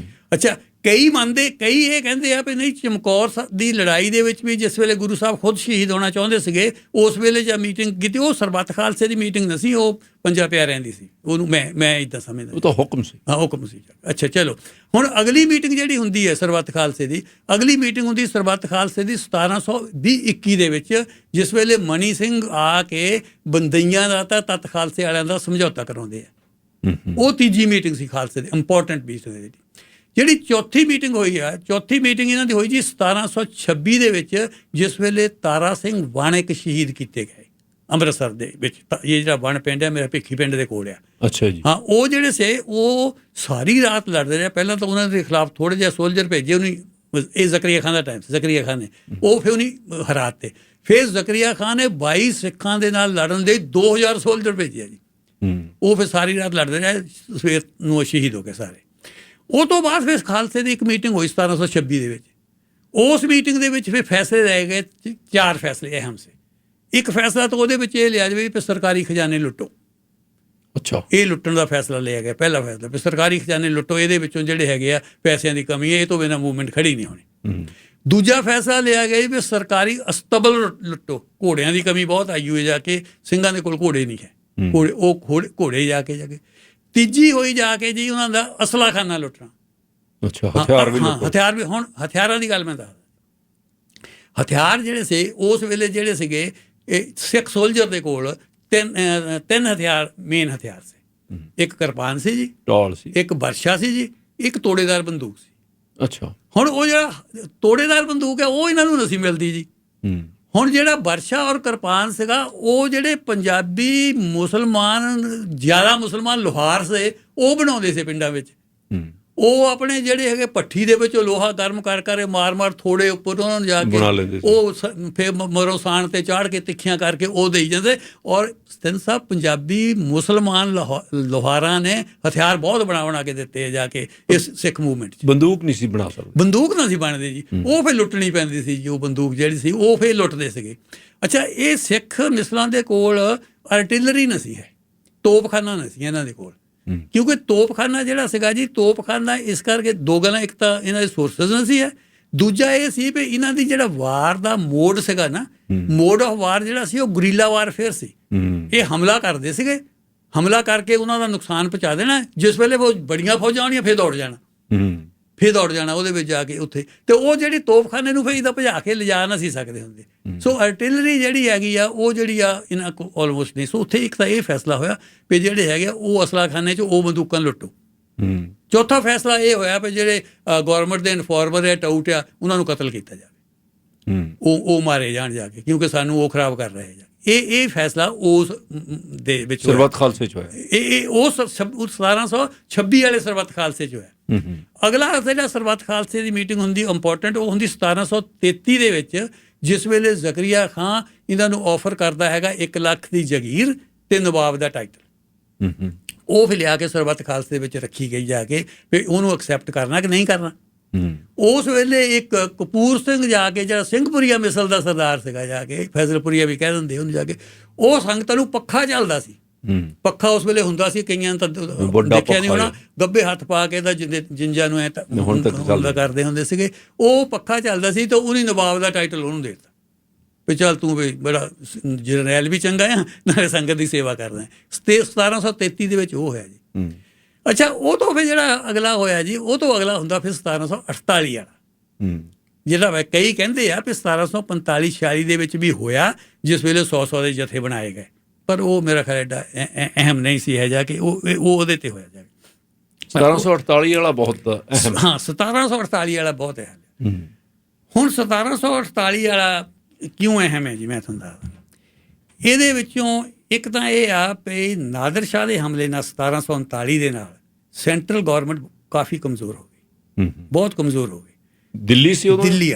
ਦਿੱਲੀ ਵਾਲੀ ਬਹੁਤ ਕਮਜ਼ੋਰ ਹੋਏ, ਕਿਉਂਕਿ ਨਾਦਰ ਸ਼ਾਹ ਨੇ ਬਹੁਤ ਨੁਕਸਾਨ ਕਰਤਾ, ਲੈ ਗਿਆ ਲੁੱਟਮਾਰ ਕਰਕੇ, ਫਾਈਨੈਂਸ਼ੀਅਲੀ ਵੀ ਕਮਜ਼ੋਰ ਕਰ ਗਿਆ, ਪੋਲੀਟੀਕਲੀ ਵੀ ਕਮਜ਼ੋਰ ਕਰਦਾ, ਮਿਲੀਟੈਰੀਲੀ ਤੌਰ ਤੇ ਵੀ ਕਮਜ਼ੋਰ ਕਰ ਗਿਆ। ਸਿੱਖਾਂ ਨੂੰ ਪਤਾ ਲੱਗ ਗਿਆ ਇਸ ਗੱਲ ਤੇ ਵੀ ਹੁਣ ਉਹਨਾਂ ਵਿੱਚ ਉਹ ਜਾਨ ਨਹੀਂ ਰਹੀ, ਵੀ ਹੁਣ ਤਕੜੇ ਹੋ ਜਾਓ, ਹੁਣ ਤਕੜੇ ਹੋ ਕੇ ਇਹਦਾ ਮੁਕਾਬਲਾ ਕਰੋ। ਉਸ ਮੀਟਿੰਗ ਦੇ ਵਿੱਚ ਉਹਨੂੰ ਥੋੜ੍ਹਾ ਜਿਹਾ ਟਾਈਮ ਮਿਲ ਗਿਆ, ਕਿਉਂਕਿ ਉੱਧਰੋਂ ਅਬਦਾਲੀ ਦਾ ਹਮਲਾ ਵੀ ਪਹਿਲਾਂ ਹੋ ਗਿਆ ਸੀਗਾ। ਉੱਥੋਂ ਇਹ ਮੀਟਿੰਗ ਜਿਹੜੀ ਜਦੋਂ ਹੋਈ, ਇਸ ਮੀਟਿੰਗ ਦੇ ਵਿੱਚ 1748 ਵਾਲੀ ਮੀਟਿੰਗ ਦੇ ਵਿੱਚ ਪਹਿਲਾ ਫੈਸਲਾ ਇਹ ਕੀਤਾ ਗਿਆ, ਨਵਾਬ ਕਪੂਰ ਸਿੰਘ ਨੇ ਕਿਹਾ ਵੀ ਨਹੀਂ, ਮੈਂ ਬੁੱਢਾ ਹੋ ਗਿਆ ਜੀ, ਵੀ ਮੇਰੇ ਤੋਂ ਹੁਣ ਇਹ ਜ਼ਿੰਮੇਦਾਰੀ ਨਹੀਂ ਸਮਝੀ ਜਾਣੀ, ਕੋਈ ਨਵਾਂ ਲੀਡਰ ਚੁਣ ਲਓ ਤੁਸੀਂ। ਉਹ ਫਿਰ ਸਰਬੱਤ ਖਾਲਸੇ ਦੀ ਮੀਟਿੰਗ ਨੇ ਉਹਦੇ ਵਿੱਚ ਜੱਸਾ ਸਿੰਘ ਆਹਲੂਵਾਲੀਏ ਨੂੰ ਚੁਣ ਲਿਆ, ਲੀਡਰ ਚੁਣ ਲਿਆ ਸਰਬੱਤ ਖਾਲਸੇ। ਉਹ ਕਰਕੇ ਇੱਕ ਜਿਹੜਾ ਬੜਾ ਹੋਰ ਅਹਿਮ ਫੈਸਲਾ ਉਹਦੇ ਵਿੱਚ ਹੋਇਆ, ਉਸ ਦੇ ਵਿੱਚ ਉਹ ਹੋਇਆ ਵੀ ਉਸ ਵੇਲੇ ਸਿੱਖਾਂ ਦੇ 65 ਜਥੇ ਬਣ ਗਏ ਸੀ। 100 ਦੇ ਕਿਸੇ 'ਚ ਜ਼ਿਆਦਾ ਸੀ, ਕਿਸੇ 100 ਦੇ ਪਹਿਲਾਂ ਬਣੇ, ਕਹਿੰਦੇ 1745 ਦੇ, ਉਹ ਫਿਰ ਟੁੱਟ ਗਏ। ਉਹ ਫਿਰ 65 ਜਥੇ ਬਣ ਗਏ ਜੀ। ਉਹ 65 ਜਥਿਆਂ ਦੀ ਆਪਣੀ ਆਪਣੀ ਸਟਰੈਂਥ ਸੀਗੀ, ਕਿਸੇ ਕੋਲ ਜ਼ਿਆਦਾ ਸੀ, ਕਿਸੇ ਕੋਲ ਥੋੜ੍ਹੇ ਸੀ। ਉੱਥੇ ਫਿਰ ਫੈਸਲਾ ਇਹ ਕੀਤਾ ਗਿਆ ਵੀ ਇਹ 65 ਨੂੰ ਤੋੜ ਕੇ 12 ਜਥੇ ਬਣਾ ਦਿਓ। ਅੱਛਾ, 12 ਮਿਸਲਾਂ ਬਣਾਤੀਆਂ। 12 ਦੇ ਵਿੱਚੋਂ ਵੀ 11 ਹੀ ਮੈਂ ਤਾਂ ਕਹੂੰਗਾ, ਕਿਉਂ ਜਿਹੜੀ ਫੁਲਕੀਆਂ ਮਿਸਲ ਆ ਸਤਲੁਜ ਤੋਂ ਇੱਧਰਲੀ, ਇਹ ਬਹੁਤਾ ਉਹਦੇ ਵਿੱਚ ਪਾਰਟੀਸਪੇਟ ਨਹੀਂ ਸੀ ਕਰਦੀ ਹੁੰਦੀ, ਪਰ ਫਿਰ ਵੀ 12 ਮਿਸਲਾਂ 'ਚ ਇੱਕ ਤਾਂ ਫਿਰ 65 ਤੋਂ ਤੋੜ ਕੇ 12 ਮਿਸਲਾਂ ਬਣਾਤੀਆਂ ਗਈਆਂ। 12 ਮਿਸਲਾਂ ਦਾ ਆਪਣਾ ਆਪਣਾ ਸਰਦਾਰ, ਆਪਣਾ ਆਪਣਾ ਝੰਡਾ, ਆਪਣਾ ਆਪਣਾ ਨਗਾਰਾ ਉਹਨਾਂ ਦਾ ਸੀ, ਆਪਣੀ ਆਪਣੀ ਉਹਨਾਂ ਦੀ ਸਟਰੈਂਥ ਹੁੰਦੀ ਸੀ, ਤੇ ਆਪਣੀ ਆਪਣੀ ਉਹਨਾਂ ਦੀ ਮਿਸਲ ਸੀ, ਜਿੱਤੇ ਲਿਖਿਆ ਜਾਂਦਾ ਸੀ ਵੀ ਇੰਨੇ ਸੋਲਜਰ ਆ ਇਸ ਮਿਸਲ ਦੇ ਕੋਲ। ਉਹਨੇ ਕਿਹਾ ਵੀ ਕੋਈ ਬੰਦਾ ਵੀ ਇਹਦਾ ਮੈਂਬਰ ਬਣ ਸਕਦਾ, ਕਿਸੇ ਵੀ ਮਿਸਲ ਦਾ ਮੈਂਬਰ ਬਣ ਸਕਦਾ, ਔਰ ਜਦ ਉਹਦਾ ਦਿਲ ਕਰੇ ਉਸ ਵੇਲੇ ਉਹ ਮਿਸਲ ਛੱਡ ਕੇ ਦੂਜੀ ਮਿਸਲ 'ਚ ਵੀ ਜਾ ਸਕਦਾ। ਅੱਛਾ, ਹਾਂ, ਪਰ ਉਹਦੀ ਵਫਾਦਾਰੀ ਜਿਹੜੀ ਜੱਸਾ ਸਿੰਘ ਆਹਲੂਵਾਲੀਏ ਨਾਲ ਜ਼ਰੂਰ ਰਹੂਗੀ। ਲੀਡਰ ਨਾਲ ਵਫਾਦਾਰੀ ਹੋਗੀ, ਦੂਜਿਆਂ ਨੇ ਉਹਦੇ ਵਿੱਚ ਉਹਨੂੰ ਖੋਲਿਆ, ਜਿੱਧਰ ਮਰਜ਼ੀ ਚੱਲ ਜਾਵੇ, ਉਹਨੂੰ ਕੋਈ ਗੱਲ ਨਹੀਂ ਹੈ। ਫਲੈਕਸੀਬਿਲਿਟੀ ਹੋਣੀ।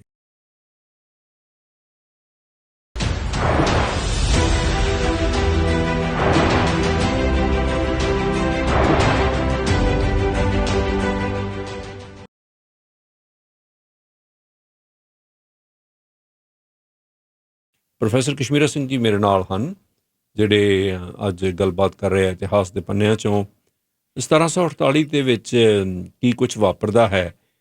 ਸਿੱਖ ਰਾਜ ਜਾਂ ਮਹਾਰਾਜਾ ਰਣਜੀਤ ਸਿੰਘ ਜੀ ਦਾ ਰਾਜ ਕਾਇਮ ਹੋਣ ਤੋਂ ਪਹਿਲਾਂ ਮਿਸਲਾਂ ਦੇ ਵਿੱਚ ਜਦੋਂ ਸਰਬੱਤ ਖਾਲਸਾ ਹੋਇਆ ਤਾਂ ਕੀ ਫੈਸਲੇ ਹੋਏ, ਔਰ ਉਹ ਫੈਸਲੇ ਬੜੇ ਦਿਲਚਸਪ ਨੇ, ਬੜੇ ਡੈਮੋਕ੍ਰੈਟਿਕ ਨੇ, ਜਮਹੂਰੀ ਫੈਸਲੇ ਹਨ। ਜਮਹੂਰੀਅਤ ਦੀ ਨੀਂਹ ਉਦੋਂ ਹੀ ਰੱਖ ਦਿੱਤੀ ਗਈ ਜਦੋਂ 10ਵੇਂ ਪਾਤਸ਼ਾਹ ਨੇ ਖਾਲਸੇ ਦੀ ਸਿਰਜਣਾ ਤੇ 5 ਪਿਆਰਿਆਂ ਤੋਂ ਅੰਮ੍ਰਿਤ ਛਕਿਆ ਅਤੇ ਕਿਹਾ ਕਿ ਸੰਗਤ ਜਿਹੜੀ ਹੈ ਸਭ ਤੋਂ ਉੱਪਰ ਹੈ, ਸਭ ਤੋਂ ਵੱਡੀ ਹੈ। ਸੋ ਉਸੇ ਫਲਸਫੇ ਦੇ ਉੱਤੇ ਸਰਬੱਤ ਖਾਲਸੇ ਦੀ ਜਿਹੜੀ ਹੈ ਹੋਂਦ ਬਣੀ ਸੀ। ਫਿਰ ਕੀ ਹੋਇਆ? 1748 ਦੇ ਵਿੱਚ ਬਹੁਤ ਅਹਿਮ ਫੈਸਲੇ ਲਏ ਗਏ ਔਰ ਉਨੀ ਫਿਰ ਕਹਾਂ ਇਸ ਪੰਜਾਬ ਦੀ ਹਿਸਟਰੀ ਤੇ ਬਹੁਤ ਬੜਾ ਅਸਰ ਪਾਇਆ ਜੀ।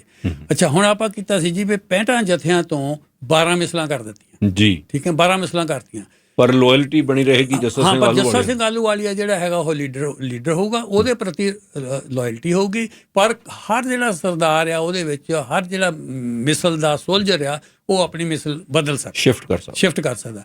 ਹੁਣ ਜੇ ਮੈਂ ਤੁਹਾਨੂੰ ਇੱਕ ਮਿੰਟ, ਜੇ ਮੈਨੂੰ ਯਾਦ ਆ ਗਈਆਂ ਤਾਂ ਮੈਂ ਤੁਹਾਨੂੰ ਦੱਸ ਦੂੰਗਾ ਜੀ। ਮਿਸਲਾਂ ਜਿਹੜੀਆਂ ਸੀਗੀਆਂ ਆਮ ਤੌਰ 'ਤੇ ਜਿਹੜੀਆਂ ਉਹ ਮਿਸਲਾਂ ਸੀਗੀਆਂ, ਸ਼ਹੀਦੀ ਮਿਸਲ, ਕਰੋੜ ਸਿੰਘੀਆ ਤੇ ਨਿਸ਼ਾਨ ਵਾਲੀਆ, ਖੁਲਕੀਆਂ, ਡੱਲੇ ਵਾਲੀਆ, ਭੰਗੀ ਤੇ ਆਲੂ ਵਾਲੀਆ, ਸਿੰਘਪੁਰੀਆ, ਰਾਮਗੜੀਆ, ਕਨਈਆ, ਨਕਈ, ਸੁਕਰ ਚੱਕੀਆ, ਰਹਿ ਤਾਂ ਨਹੀਂ ਗਈ ਕਰੋੜਾ ਸਿੰਘ। ਹਾਂ, ਕਰੋੜ ਸਿੰਘੀਆ ਮਿਲਕ। ਇਹ ਜਿਹੜੀ ਕਰੋੜ ਸਿੰਘੀਆ ਮਿਲਕ ਸੀ, ਮੈਂ ਹੁਣ ਆਪਾਂ ਵਿੱਚ ਇਹ ਗੱਲ ਕਰ ਲਈਏ, ਇਹ ਜਿਹੜੀ ਮਿਸਲ ਸੀਗੀ ਇਹ ਜ਼ਿਆਦਾ ਇਹਦਾ ਜਿਹੜਾ ਘੇਰਾ ਆਫ ਇਨਫਲੂਐਂਸ ਇੱਧਰ ਨੂੰ ਸੀ, ਦਿੱਲੀ ਵੱਲ ਨੂੰ ਤੇ ਹਰਿਆਣੇ ਵੱਲ ਨੂੰ ਜ਼ਿਆਦਾ। ਇਹਨਾਂ ਦਾ ਪਹਿਲਾ ਲੀਡਰ ਤਾਂ ਕਰੋੜਾ ਸਿੰਘ ਸੀ, ਪਰ ਉਹ 1765 ਦੇ ਵਿੱਚ ਉਹਦੀ ਡੈਥ ਹੋ ਗਈ। ਉਹ ਤੋਂ ਬਾਅਦ ਫਿਰ ਬਘੇਲ ਸਿੰਘ ਬਣ ਗਿਆ ਇਹਦਾ ਲੀਡਰ, ਕਰੋੜ ਸਿੰਘੀਆ ਦਾ, ਜਿਹਨੇ ਝੰਡਾ ਚਲਾਇਆ। ਕਿ ਇਹ ਜਿਹੜਾ ਬਘੇਲ ਸਿੰਘ ਸੀ ਬੜਾ ਨੈਗੋਸ਼ੀਏਟਰ ਸੀ, ਉਹਦਾ ਵੀ ਫਾਈਟਰ ਵੀ ਬਹੁਤ ਤਕੜਾ ਸੀਗਾ। ਇਹਨ ਜਾ ਕੇ ਫਿਰ ਦਿੱਲੀ ਦੇ ਲਾਲ ਕਿਲੇ ਦੇ ਉੱਤੇ ਜਾ ਕੇ ਇਹਨੇ ਝੰਡਾ ਵੀ ਚਲਾਇਆ, ਤਾਂ ਲਾਲ ਕਿਲੇ ਦੇ ਬਾਦਸ਼ਾਹ ਦੇ ਨਾਲ ਕਰਕੇ ਇਹ ਕੀਤਾ ਵੀ 6 ਆਨੇ ਵਿੱਚੋਂ ਮੈਨੂੰ ਦੇਂਗਾ ਤੂੰ ਆਪਣੇ, ਜਿੰਨੇ ਤੈਨੂੰ ਆ ਟੈਕਸ ਵਗੈਰਾ ਆਊਗੇ ਜਾ ਕੇ। ਤਾਂ ਇਹਨੇ ਫਿਰ ਗੁਰਦੁਆਰੇ ਦੀ ਸੇਵਾ ਕਰਾਈ, ਮੇਰਾ ਖਿਆਲ 6-8 ਗੁਰਦੁਆਰੇ ਉੱਥੇ ਇਹਨੇ ਬਣਾਏ ਸੁਕਰ ਚੱਕੀਆ ਦੇ ਵਿੱਚ। ਔਰ ਇਹ 12 ਮਿਸਲਾਂ ਦੇ ਆਪਣੇ ਆਪਣੇ ਸਰਦਾਰ ਸੀਗੇ, ਔਰ ਆਪਣੇ ਆਪਣੇ ਜਿਹੜੇ ਸਰਦਾਰ ਇਹ ਕੋਈ ਕਿਸੇ, ਮੇਰਾ ਜੇ ਜ਼ਾਤ ਦੇ ਹਿਸਾਬ ਨਾਲ ਦੇਖਿਆ ਜਾਵੇ ਤਾਂ ਕੋਈ ਮੈਜੋਰਿਟੀ ਜੱਟ ਸੀਗੇ, ਪਰ ਵਿੱਚ ਖੱਤਰੀ ਵੀ ਸੀਗੇ, ਵਿੱਚ ਰਾਜਪੂਤ ਵੀ ਸੀਗੇ, ਇੱਦਾਂ ਸਾਰੇ ਰਾਮਗੜੀਏ ਵੀ ਸੀਗੇ, ਇੱਦਾਂ ਇਹ ਬਣਦੇ ਗਏ ਜਾ ਕੇ। ਹੁਣ ਉਹਦੇ ਵਿੱਚ ਜਿਹੜਾ ਸੋਲਜਰ ਸੀ, ਉੱਦਾਂ ਡੈਮੋਕ੍ਰੈਟਿਕਲੀ ਉਹ ਸੋਲਜਰ ਨੂੰ ਸਰਦਾਰ ਜਿੰਨਾ ਹੀ ਅਧਿਕਾਰ ਸੀ। ਅੱਛਾ ਜੀ। ਉਸ ਵੇਲੇ ਜਿਹੜੀ ਵੰਡ ਹੁੰਦੀ ਸੀ, ਲੁੱਟ ਦੀ ਵੰਡ ਜਾਂ ਜਿਹੜਾ, ਉਹ ਇੱਕੋ ਜਿਹਾ ਵੰਡਿਆ ਜਾਂਦਾ ਸੀ ਸਾਰਿਆਂ ਵਿੱਚ। ਇੱਦਾਂ ਨਹੀਂ ਹੈ ਜਾ ਕੇ ਵੀ ਉਹਨੂੰ ਜ਼ਿਆਦਾ ਲੈ ਜਾਣਾ ਜਾਂ ਉਹਨੇ, ਇਹ ਸ਼ੁਰੂ ਵਿੱਚ ਉਹ ਜ਼ਿਆਦਾ ਤਾਂ ਘੱਟ ਉਸ ਵੇਲੇ ਨਹੀਂ ਸੀ, ਉਹ ਸਾਰਿਆਂ ਦੇ ਵਿੱਚ ਇੱਕੋ ਜਿਹਾ ਵੰਡਿਆ ਜਾਂਦਾ ਸੀ। ਔਰ ਉਹ ਉੱਥੇ ਜਿਹੜਾ ਸੀਗਾ ਉਹ ਕਿਸੇ 'ਤੇ ਵੀ ਜਾ ਸਕਦਾ ਸੀ। ਔਰ ਦੂਜੀ ਗੱਲ, ਉਹਦੇ ਵਿੱਚ ਆਉਣ ਦੇ ਲਈ ਉਹ ਜਿਹੜਾ ਸੀ ਉਹਦੇ ਕੋਲ ਕੀ ਚਾਹੀਦਾ, ਇੱਕ ਘੋੜਾ ਚਾਹੀਦਾ ਉਹਦੇ ਕੋਲ, ਤਾਂ ਇੱਕ ਜਿਹੜਾ ਹੈਗਾ ਆ ਉਹ ਆਪਣੇ ਘੋੜ ਸਵਾਰੀ ਆਉਣੀ ਚਾਹੀਦੀ ਹੈ ਜਾ ਕੇ, ਤੇ ਉਹਨੂੰ ਹਥਿਆਰ ਉਹਦੇ ਕੋਲ ਹੋਣਾ ਚਾਹੀਦਾ ਹੈਗਾ, ਤੇ ਉਹ ਸਰਦਾਰ ਪ੍ਰਤੀ ਵਫਾਦਾਰੀ ਉਹਦੀ ਹੋਣੀ ਚਾਹੀਦੀ ਆ। ਤੇ ਕੁਛ ਉਹਨੂੰ ਫਿਰ ਅਸੂਲ ਦੱਸੇ ਜਾਂਦੇ ਹੁੰਦੇ ਸੀ। ਟ੍ਰੇਨਿੰਗ ਕਈ ਵਾਰ ਲੈ ਗਿਆ, ਕਈ ਵਾਰ ਟ੍ਰੇਨਿੰਗ ਉਹਨੂੰ ਫਿਰ ਦਿੱਤੀ ਵੀ ਜਾਂਦੀ ਹੁੰਦੀ ਸੀ। ਜਿਹੜੀ ਇੱਕ ਲੱਖੀ ਜੰਗਲ ਦੇ ਵਿੱਚ, ਕਾਹਨੂਆਣੀਏ ਦੇ ਜੰਗਲ ਦੇ ਵਿੱਚ ਕੁਛ ਟ੍ਰੇਨਿੰਗ ਗਰਾਊਂਡਸ ਹੁੰਦੀਆਂ ਜਿੱਥੇ ਉਹਨਾਂ ਨੂੰ ਟ੍ਰੇਨ ਕਰਦੇ ਹੁੰਦੇ ਸੀਗੇ। ਪਰ ਕੋਈ ਬੰਦਾ ਵੀ ਆਪਣਾ ਘੋੜਾ ਲੈ ਕੇ ਆ ਕੇ ਮਿਸਲ ਦੇ ਵਿੱਚ ਰਲ ਸਕਦਾ ਸੀ ਜਾ ਕੇ, ਉਹਦੇ ਕੋਲ ਹਥਿਆਰ ਹੋਣਾ ਚਾਹੀਦਾ ਜਾ ਕੇ। ਪਰ ਉਹਦੇ ਵਿੱਚ ਨਾਲ ਉਹਦੇ ਇਹ ਸੀਗੀ ਜਾ ਕੇ ਵੀ ਉਹ ਜਿਹੜਾ ਆਪਣਾ ਘੋੜਸਵਾਰ ਆ, ਘੋੜਸਵਾਰ ਜਿਹੜਾ ਆਉਂਦਾ ਆ, ਉਹ ਪਿਆਦਾ ਫੌਜ ਹੈ ਨਾ ਸੀ ਨਾ ਕੋਈ ਉਹ ਪੈਦਲ ਨਾ ਸੀ ਹੁੰਦਾ। ਸਾਰੀ ਫੌਜ ਜਿਹੜੀ ਸੀਗੀ ਮਿਸਲਾਂ ਦੀ ਘੋੜਿਆਂ ਤੇ ਸੀਗੀ ਸਾਰੀ ਫੌਜ, ਕਿਉਂਕਿ ਪੈਦਲ ਜਿਹੜਾ ਲੜਨਾ ਆ ਉਹ ਸਿੱਖ ਸੋਲਜਰ ਬਹੁਤ ਬੇਇੱਜ਼ਤੀ ਸਮਝਦਾ ਸੀ ਆਪਣੀ। ਉਹ ਸਮਝਦਾ ਪੈਦਲ ਨਹੀਂ ਲੜਦਾ, ਜਿਹੜਾ ਸਰਦਾਰ ਆ ਘੋੜੇ ਤੇ ਲੜਦਾ, ਘੋੜੇ ਤੇ ਉਹਨੂੰ ਲੜਨਾ। ਹੁਣ ਤੁਹਾਨੂੰ ਮੇਰਾ ਖਿਆਲ ਮਹਾਰਾਜਾ ਰਣਜੀਤ ਸਿੰਘ ਨੇ ਜਿਸ ਵੇਲੇ ਇਨਫੈਂਟਰੀ ਸ਼ੁਰੂ ਕੀਤੀ ਆ, ਪਿਆਦਾ ਫੌਜ ਸ਼ੁਰੂ ਕੀਤੀ ਆ, ਬਹੁਤ ਸੀਰੀਅਸ ਅਪੋਜੀਸ਼ਨ ਆਈ ਸੀ ਉਹਨੇ ਸੀ। ਸਿੱਖ ਸੋਲਜਰ ਆਉਂਦੇ ਨੇ ਸੀ ਉਹਦੇ ਵਿੱਚ, ਬੇਇੱਜ਼ਤੀ ਸਮਝਦੇ ਸੀ ਜੀ। ਉਹ ਕਹਿੰਦੇ ਸੀ ਨਹੀਂ ਇਹ ਨਹੀਂ ਅਸੀਂ ਕਰਨੇ ਜਾ ਕੇ। ਫਿਰ ਉਹ ਸਿੱਖ ਸੋਲਜਰ ਜਿਹੜੇ ਸੀ ਉਹ ਪਰੇਡ ਨਹੀਂ ਸੀ ਕਰਦੇ, ਪੀਟੀ ਨਹੀਂ ਸੀ ਕਰਦੇ ਹੈ। ਉਹ ਕਹਿੰਦੇ ਨਹੀਂ ਇਹ ਡਾਂਸਿੰਗ ਸਟੈਪ ਇਹ ਅਸੀਂ ਇਹ ਤਾਂ ਨੱਚਣ ਵਾਲੀਆਂ ਦੇ ਕੰਮ ਹੈ, ਅਸੀਂ ਪੀਟੀ ਕਿਉਂ ਕਰੀਏ ਜਾ ਕੇ। ਮਤਲਬ ਇੱਦਾਂ ਦੀਆਂ ਵੈਲਿਊਜ਼ ਬਣੀਆਂ ਸੀ ਉਸ ਵੇਲੇ। ਸੋ ਉਸ ਵੇਲੇ ਇੱਦਾਂ ਦੀ ਕੋਈ ਟ੍ਰੇਨਿੰਗ ਨਹੀਂ ਦਿੰਦੇ ਹੁੰਦੇ ਪਏ ਸੋਲਜਰਾਂ ਨੂੰ ਐਂ ਕਰਨਾ, ਪੀਟੀ ਕਰਾਉਣੀ ਹੈ ਜਾਂ ਕਰਨੋ ਜੰਗ ਉਹਨੂੰ ਸਿਖਾਲਣੀ ਆ ਜਾ ਕੇ, ਹਥਿਆਰ ਉਹਦੇ ਕੋਲ ਹੋਵੇ, ਘੋੜਾ ਆਪਣਾ ਹੋਵੇ, ਤਾਂ ਉਹ ਮਿਸਾਲ ਦੇ ਵਿੱਚ ਆ ਕੇ। ਜਿਹੜਾ ਗੁਰਮਤਾ ਤੁਸੀਂ ਦੱਸਿਆ ਸੀ ਬੜਾ ਦਿਲਚਸਪ ਸੀ ਵੀ ਖਜ਼ਾਨਾ ਲੁੱਟੋ ਤੇ ਉਹਨਾਂ ਦਾ ਹਥਿਆਰ ਲੁੱਟੋ ਘੋੜੇ ਲੁੱਟੋ। ਘੋੜੇ ਲੁੱਟੋ, ਉਹਨਾਂ ਦੇ ਤੇ ਅਸਰ ਵੀ ਕੀਤਾ ਫਿਰ। ਤੇ ਅਸਰ ਉਹਦੇ ਆਧਾਰ ਤੇ ਚੱਲੇ ਮੈਂ ਸਾਰੇ ਸਿੰਘ ਸਾਹਿਬ। ਉੱਦਾਂ ਹੁਣ ਰਫਲਾਂ ਹੋਰ ਕਿੱਥੋਂ ਲੈ ਲਈਆਂ? ਤੋੜੇਦਾਰ ਬੰਦੂਕ ਤਾਂ ਕਿਤੋਂ ਮਿਲਦੀ ਨਹੀਂ ਸੀ ਹੈ ਜਾ ਕੇ, ਉਹ ਫਿਰ ਤੋੜੇਦਾਰ ਬੰਦੂਕ ਇੱਦਾਂ ਲੁੱਟ ਲੈਂਦੇ ਸੀਗੇ ਜਾ ਕੇ। ਹੁਣ ਅੱਗੇ ਆਉਣੇ ਇਹਦੇ, ਮੈਂ ਤੁਹਾਨੂੰ ਦੱਸਦਾ ਇਹ ਜਿਸ ਵੇਲੇ ਫਿਰ ਮਿਸਲਾਂ ਦੀ ਫਾਰਮੇਸ਼ਨ ਹੋ ਗਈ ਇਹਨਾਂ ਦੀ ਸਾਰੀ ਜਿਹੜੀ ਹੈਗੀ ਹੈ ਜੀ, ਤੇ ਉਹਦੇ ਨਾਲ ਉਹਦੀ ਇਹ ਜਿਹੜੇ ਫਿਰ ਵਚਨਬੱਧ ਹੋਏ ਉਹ, ਇੱਕ ਤਾਂ ਉਹਦੇ ਲਈ ਇਹ ਜ਼ਰੂਰੀ ਹੁੰਦਾ ਸੀ ਵੀ ਉਹ ਜ਼ੁਲਮ ਦੇ ਖਿਲਾਫ ਲੜਨ ਦੀ ਸਹੁੰ ਚੱਕੇ, ਵੀ ਮੈਂ ਜ਼ੁਲਮ ਦੇ ਖਿਲਾਫ ਲੜਨ ਦੀ ਸਹੁੰ ਚੱਕੀ ਆ। ਤੀਜੀ ਜਿਹੜੀ ਉਹਨੇ ਇਹ ਅਸ਼ੋਰ ਕਰਾਇਆ ਵੀ ਜਿਹੜਾ ਇਹ ਸਰਬੱਤ ਖਾਲਸਾ ਆ, ਇਹ ਜਿਹੜੀਆਂ ਮਜ਼ਾਰਿਆਂ ਦੀਆਂ ਜ਼ਮੀਨਾਂ ਦੀ ਰਾਖੀ ਕਰਨ ਦੇ ਲਈ ਵਚਨਬੱਧ ਆ, ਵੀ ਸਾਡੀ ਇਹ ਕਮਿਟਮੈਂਟ ਆ ਵੀ ਜਿਹੜੇ ਤੁਸੀਂ ਜ਼ਮੀਨਾਂ ਤੇ ਕਬਜ਼ੇ ਕਰ ਲਏ ਮਜ਼ਾਰਿਆਂ ਨੇ, ਉਹਨੂੰ ਪ੍ਰੋਟੈਕਟ ਕਰਨਾ ਜਿਹੜਾ ਹੈਗਾ ਇਹ ਸਰਬੱਤ ਖਾਲਸੇ ਦਾ ਧਰਮ ਆ, ਔਰ ਉਹਦਾ ਅਸੂਲ ਆ। ਉਹਦੀ ਮੀਟਿੰਗ ਦੇ ਵਿੱਚ ਇਹ ਪਾਸ 1748 ਵਾਲੀ ਮੀਟਿੰਗ ਦੇ ਵਿੱਚ ਇਹ ਪਾਸ ਹੋਏ ਜਾ ਕੇ। ਤੇ ਜਿਹੜਾ ਬਾਕੀ ਸੀ ਇਹ ਨਾਲ ਹੋਇਆ ਵੀ ਜਿਹੜੀਆਂ ਮਿਸਲਾਂ ਆ ਜੀ, ਇਹ ਧਰਮ ਨਿਰਪੱਖਤਾ ਲਈ ਵਚਨਬੱਧ ਆ। ਅੱਛਾ, ਇਹ ਕਿਸੇ ਨੂੰ ਵੀ ਬਾਈ ਫੋਰਸ ਕਿਸੇ ਦਾ ਰਿਲੀਜਨ ਨਹੀਂ ਬਦਲਾਇਆ ਜਾਊਗਾ। ਇਹ ਨਹੀਂ ਹੋਊਗਾ ਵੀ ਕਿਸੇ ਦਾ ਰਿਲੀਜਨ ਬਦਲਾਇਆ ਜਾਊਗਾ, ਬਾਈ ਫੋਰਸ ਕਿਸੇ ਦਾ ਰਿਲੀਜਨ ਨਹੀਂ ਬਦਲਾਇਆ। ਪਰ ਹਰ ਮਿਸਲ ਦੇ ਵਿੱਚ ਜਿਹੜੇ ਮੈਂਬਰ ਸੀ ਜਿਨ੍ਹਾਂ ਕੋਲ ਫਲੈਕਸੀਬਿਲਿਟੀ ਸੀ, ਹਾਂ, ਉਹ ਸਿੱਖ ਹੀ ਸੀ ਜਾਂ ਮੁਸਲਮਾਨ ਵੀ ਸੀ? ਉਹ ਜਿਹੜੇ ਹੇਠਾਂ ਲੜਨ ਵਾਲੇ ਸੀ ਉਹ ਸਾਰੇ ਹੀ ਸੀਗੇ, ਪਰ ਲੀਡਰਸ਼ਿਪ ਸਾਰੀ ਸਿੱਖਾਂ ਕੋਲ ਸੀ। ਅੱਛਾ, ਲੀਡਰਸ਼ਿਪ ਸਾਰੀ ਸਿੱਖਾਂ ਦੇ ਕੋਲ ਸੀ, ਸਾਰੇ ਮਿਸਲਾਂ। ਪਰ ਜਿਹੜੇ ਲੜਾਕੇ ਯੋਧੇ ਸੀਗੇ, ਉਹ ਜਿਹੜਾ ਵੀ ਜ਼ੁਲਮ ਦੇ ਖਿਲਾਫ ਲੜਨ ਦਾ ਹੀ ਆਪਣੀ ਪ੍ਰਤਿੱਗਿਆ ਕਰਦਾ ਸੀ, ਉਹ ਕਹਿੰਦੇ ਆ ਜਾਓ, ਉਹ ਲੜਦੇ ਸੀ। ਤਿੰਨ ਸਾਹਿਬ ਦੇਖੋ, ਜਿੱਦਾਂ ਹੁਣ ਮੈਂ ਪਹਿਲਾਂ ਸ਼ਾਇਦ ਸ਼ੁਰੂ ਦੇ ਵਿੱਚ ਵੀ ਇਹ ਗੱਲ ਕੀਤੀ ਹੋਵੇ ਵੀ 6% ਬੰਦੇ ਜਿਹੜੇ ਹੈਗੇ ਆ, 6% ਬੰਦੇ ਲੀਡ ਕਰ ਰਹੇ ਆ ਸਾਰੇ ਪੰਜਾਬ ਨੂੰ, ਜਾਨੀ 92-94% ਨੂੰ ਹੋਰ ਇਸੇ ਕਰਕੇ ਕਰ ਰਹੇ ਆ ਵੀ ਉਹ ਸਾਰਿਆਂ ਦੇ ਸਾਂਝੇ ਲੀਡਰ ਸੀਗੇ।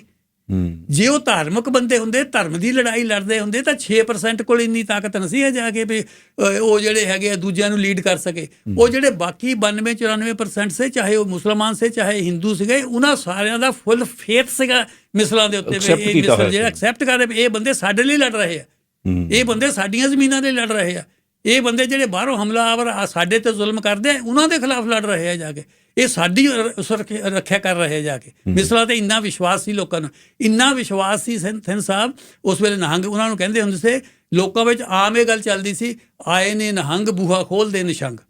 ਵੀ ਇੰਨਾ ਇਹਨਾਂ ਤੇ ਫੇਥ ਹੁੰਦਾ ਵੀ ਜੇ ਨਿਹੰਗ ਆਇਆ ਫਿਰ ਕੋਈ ਖਤਰੇ ਵਾਲੀ ਗੱਲ ਨਹੀਂ, ਫਿਰ ਬੂਹਾ ਖੋਲ੍ਹਦੇ। ਇੰਨੇ ਰਿਲਾਇਬਲ ਬੰਦਾ, ਇੰਨਾ ਫੇਥ ਸੀ ਲੋਕਾਂ ਦਾ ਉਹਦੇ ਵਿੱਚ ਆ ਕੇ। ਇਹ ਉਸ ਵੇਲੇ ਕਿਰਦਾਰ ਸੀ ਸਿੱਖ ਦਾ ਉਸ ਵੇਲੇ। ਤਾਂ ਹੀ ਸਾਰਾ ਪੰਜਾਬ ਉਹਨਾਂ ਤੇ ਫੇਥ ਕਰਦਾ ਸੀ, ਤਾਂ ਹੀ ਸਾਰੇ ਪੰਜਾਬ ਨੂੰ ਉਹਨੇ ਆਪਣੇ ਕਬਜ਼ੇ ਵਿੱਚ ਕੀਤਾ, ਤਾਂ ਹੀ ਬਾਹਰਲੇ ਹਮਲਾਵਰ ਉਹ ਰੋਕ ਸਕੇ ਜਾ ਕੇ।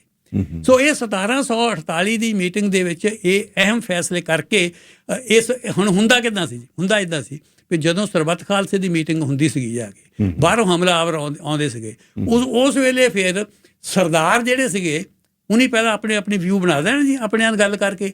ਫਿਰ ਸਰਦਾਰਾਂ ਨੇ ਹਥਿਆਰ ਬਾਹਰ ਰੱਖ ਦੇਣੇ ਜਦ ਅਕਾਲ ਤਖਤ ਦੇ ਅੰਦਰ ਮੀਟਿੰਗ ਕਰਨ ਜਾਣਾ। ਅਕਾਲ ਤਖਤ ਦੇ ਅੰਦਰ ਜ਼ਿਆਦਾ ਮੀਟਿੰਗਾਂ ਹੁੰਦੀਆਂ ਸੀ, ਬਾਹਰ ਜੁੱਤੀਆਂ ਲਾ ਦੇਣੀਆਂ ਜੀ, ਹਥਿਆਰ ਬਾਹਰ ਰੱਖ ਦੇਣੇ ਤੇ ਸਾਰਿਆਂ ਦੇ ਅੰਦਰ ਚੱਲ ਜਾਣਾ। ਅੰਦਰ ਜਾ ਕੇ ਜਿਹੜਾ ਸੀਗਾ ਜੋ ਧਾਰਮਿਕ ਆਪਣੇ ਗ੍ਰੰਥ ਸਾਹਿਬ ਦੀ ਕਾਰਵਾਈ ਹੁੰਦੀ, ਉਹ ਕਰਨ ਤੋਂ ਬਾਅਦ ਉੱਥੇ ਫਿਰ ਜਾ ਕੇ ਉਸ ਸਾਰਿਆਂ ਤੇ ਥ੍ਰੈਡਵੇਅਰ ਡਿਸਕਸ਼ਨ ਹੋਣੀ ਸਾਰੇ ਮਸਲੇ ਤੇ। ਇਹ ਅਬਦਾਲੀ ਆਇਆ, ਕਿੱਧਰੋਂ ਪੈਣਾ, ਕੀ ਕਰਨਾ, ਕੀ ਜਾਣਾ, ਉਹਦੇ ਵਿੱਚ ਜਾ ਕੇ ਹੁੰਦੇ ਸੀ। ਉੱਥੇ ਫਿਰ ਡਿਸਕਸ਼ਨ ਹੁੰਦੀ ਸੀ। ਡਿਸਕਸ਼ਨ ਹੋਣ ਤੋਂ ਬਾਅਦ ਜੇ ਤਾਂ ਸਰਬਸੰਮਤੀ ਨਾਲ ਫੈਸਲਾ ਹੋ ਗਿਆ ਤਾਂ ਠੀਕ ਹੈ, ਨਹੀਂ ਫਿਰ ਵੋਟਾਂ ਪਾਈਆਂ ਜਾਂਦੀਆਂ ਸੀ। ਵੋਟਾਂ ਪਵਾ ਕੇ ਫਿਰ ਗੁਰਮਤਾ ਪਾਸ ਕੀਤਾ ਜਾਂਦਾ ਸੀ। ਉਹ ਜਿਹੜਾ ਫਿਰ ਗੁਰਮਤਾ ਹੁੰਦਾ ਸੀ, ਉਹ ਗੁਰਮਤਾ ਫਿਰ ਬਾਈਂਡਿੰਗ ਹੁੰਦਾ ਸੀ ਸਾਰਿਆਂ ਤੇ। ਉਹਦੇ ਤੇ ਚਾਹੇ ਤੁਸੀਂ ਗੁਰਮਤੇ ਦੇ ਵਿੱਚ ਸਹਿਮਤ ਹੋਵੋ ਚਾਹੇ ਸਹਿਮਤ ਨਾ ਹੋ, ਪਰ ਉਹ ਲਾਗੂ ਹੋਊਗਾ ਸਾਰਿਆਂ ਦੇ। ਕਿਸੇ ਸਰਦਾਰ ਦੇ ਵਿੱਚ ਕਿਸੇ ਮਿਸਾਲਦਾਰ ਇੰਨੀ ਜ਼ਰੂਰਤ ਨਹੀਂ ਹੁੰਦੀ ਹੈ ਵੀ ਉਹ ਜਿਹੜਾ ਗੁਰਮਤ ਆਇਆ ਉਹਦੀ ਉਲੰਘਣਾ ਕਰ ਦੇਵੇ। ਉਹ ਉਲੰਘਣਾ ਉਹ ਲਾਗੂ ਹੋਣਾ ਸਾਰਿਆਂ ਦੇ ਉੱਤੇ ਜਾ ਕੇ। ਵੈਸੇ ਹੁਣ ਇੱਕ ਕਾਰ ਬਹੁਤ ਮਹਿੰਗੀ ਕਾਰ ਬਣੀ ਆ, ਮੇਰਾ ਖਿਆਲ ਆ ਉਹ ਪੋਰਸ਼ਾ ਜਾਂ ਲੈਂਬਰਗਿਨੀ ਆ। ਉਹ ਕਾਰ ਦਾ ਮਾਡਲ ਰੱਖਿਆ ਨਿਹੰਗ। ਉਹ ਕਹਿੰਦੇ ਬਹੁਤ ਸੇਫ ਆ, ਬਹੁਤ ਪ੍ਰੋਟੈਕਟਿਵ ਆ, ਔਰ ਜਿਹੜੀ ਨਿਹੰਗ ਦੇ ਵਿੱਚ ਕੋਈ ਬੰਦਾ ਬੈਠਾ ਹੋਊ ਉਹਨੂੰ ਐਕਸੀਡੈਂਟ ਦੇ ਸੂਰਤ ਦੇ ਵਿੱਚ ਕੋਈ ਆਂਚ ਨਹੀਂ ਆ ਸਕਦੀ। ਉਹਦਾ ਮਾਡਲ ਦਾ ਨਾਮ ਨਿਹੰਗ ਰੱਖਿਆ। ਨਿਹੰਗ ਸ਼ਾਇਦ ਪਰਸ਼ੀਅਨ ਵਰਡ ਹੈ, ਇਹਦਾ ਮਤਲਬ ਸ਼ਾਇਦ ਮਗਰਮੱਛ ਕੁਛ ਇੱਦਾਂ ਦਾ ਹੈ ਇਹਦਾ। ਅੱਛਾ ਜੀ, ਹਾਂ ਮੈਂ ਸ਼ੋਰ ਨਹੀਂ ਹੈ ਪਰ ਇੱਦਾਂ ਕੁਛ ਹੈ। ਪਰ ਸਭ ਜਦੋਂ ਇਹ ਫਿਰ ਮਿਸਲਾਂ ਬਣ ਗਈਆਂ ਤੇ ਇਸ ਤਰ੍ਹਾਂ ਆਪਰੇਟ ਕਰਨ ਲੱਗੇ ਤੇ ਅਕਾਲ ਤਖਤ ਸਾਹਿਬ ਵਿਖੇ ਫੈਸਲਾ ਕਰਕੇ ਨਿਕਲਦੇ ਤੇ ਫਿਰ ਸਭ ਤੇ ਲਾਗੂ ਹੋ ਸਾਰਿਆਂ ਤੇ ਉਹ ਫੈਸਲਾ ਲਾਗੂ ਹੋ ਜਾਣਾ ਜੀ। ਕਿਸੇ ਦੇ ਵਿੱਚ ਇਹ ਜ਼ਰੂਰਤ ਨਹੀਂ ਹੈ ਕਿ ਉਸ ਫੈਸਲੇ ਨੂੰ ਗੁਰੂ ਗ੍ਰੰਥ ਸਾਹਿਬ ਦੀ ਹਾਜ਼ਰੀ ਦੇ ਵਿੱਚ ਜਿਹੜਾ ਲਿਆ ਗਿਆ ਫੈਸਲਾ ਉਹਦੀ ਉਲੰਘਣਾ ਕਰੇ ਜਾ ਕੇ। ਇੱਕ ਉਹਦੇ ਦੇ ਵਿੱਚ ਇਹ ਸੀ ਸਿੰਘ ਸਾਹਿਬ, ਜਿਹੜੇ ਲੀਡਰ ਸੀਗੇ ਉਹਨਾਂ ਲਈ ਅੰਮ੍ਰਿਤਧਾਰੀ ਹੋਣਾ ਜ਼ਰੂਰੀ ਸੀ। ਅੱਛਾ। ਉਹਨਾਂ ਲਈ ਅੰਮ੍ਰਿਤਧਾਰੀ ਹੋਣਾ ਜ਼ਰੂਰੀ ਸੀ। ਕਈ ਵਿਦਵਾਨ ਇਹ ਕਹਿੰਦੇ ਆ ਜਾ ਕੇ ਵੀ ਜਿਹੜੇ ਸੋਲਜਰ ਸੀ ਉਹਨਾਂ ਲਈ ਵੀ ਅੰਮ੍ਰਿਤਧਾਰੀ ਜ਼ਰੂਰੀ ਸੀ, ਪਰ ਜਿੱਥੇ ਤੱਕ ਮੈਂ ਪੜ੍ਹਾਇਆ ਜਾ ਕੇ ਉਹਨਾਂ ਲਈ ਜ਼ਰੂਰੀ ਨਹੀਂ ਸੀ। ਪਰ ਕਈ ਇਹ ਜਿਹੜੇ ਸਿੱਖ ਇਤਿਹਾਸਕਾਰ ਉਹ ਕਹਿੰਦੇ ਆ ਵੀ ਸਾਰਿਆਂ ਲਈ ਜ਼ਰੂਰੀ ਸੀ, ਪਰ ਨਹੀਂ। ਉਹਦਾ ਹੁਣ ਟੋਟਲ ਜਿਹੜੀ ਸਟਰੈਂਥ ਆਪਾਂ ਜਾਂ ਸਿੱਖ ਮਿਸਲਾਂ ਦੀ ਦੇਖਦੇ ਹਾਂ, ਟੋਟਲ ਸਟਰੈਂਥ 70,000 ਸੀ। ਅੱਛਾ। ਹਾਂ, ਕਿਸੇ ਕੋ 2,000, ਕਿਸੇ ਕੋ 5,000, ਕਿਸੇ ਕੋ 10,000। ਹੁਣ ਸ਼ੁਕਰ ਚੱਕੀਆਂ ਮਿਸਲ ਕੋ ਜ਼ਿਆਦਾ ਸੀ, ਭੰਗੀਆਂ ਕੋਲ ਜ਼ਿਆਦਾ ਸੀਗੇ, ਕਈਆਂ ਕੋ ਥੋੜੇ ਸੀ। ਟੋਟਲ 70,000 ਘੋੜਸਵਾਰ ਸੀਗੇ ਸਿੱਖ ਮਿਸਲਾਂ ਕੋ ਜਿਸ ਵੇਲੇ ਇਹ ਲੜੇ ਉਹਦੇ ਨਾਲ।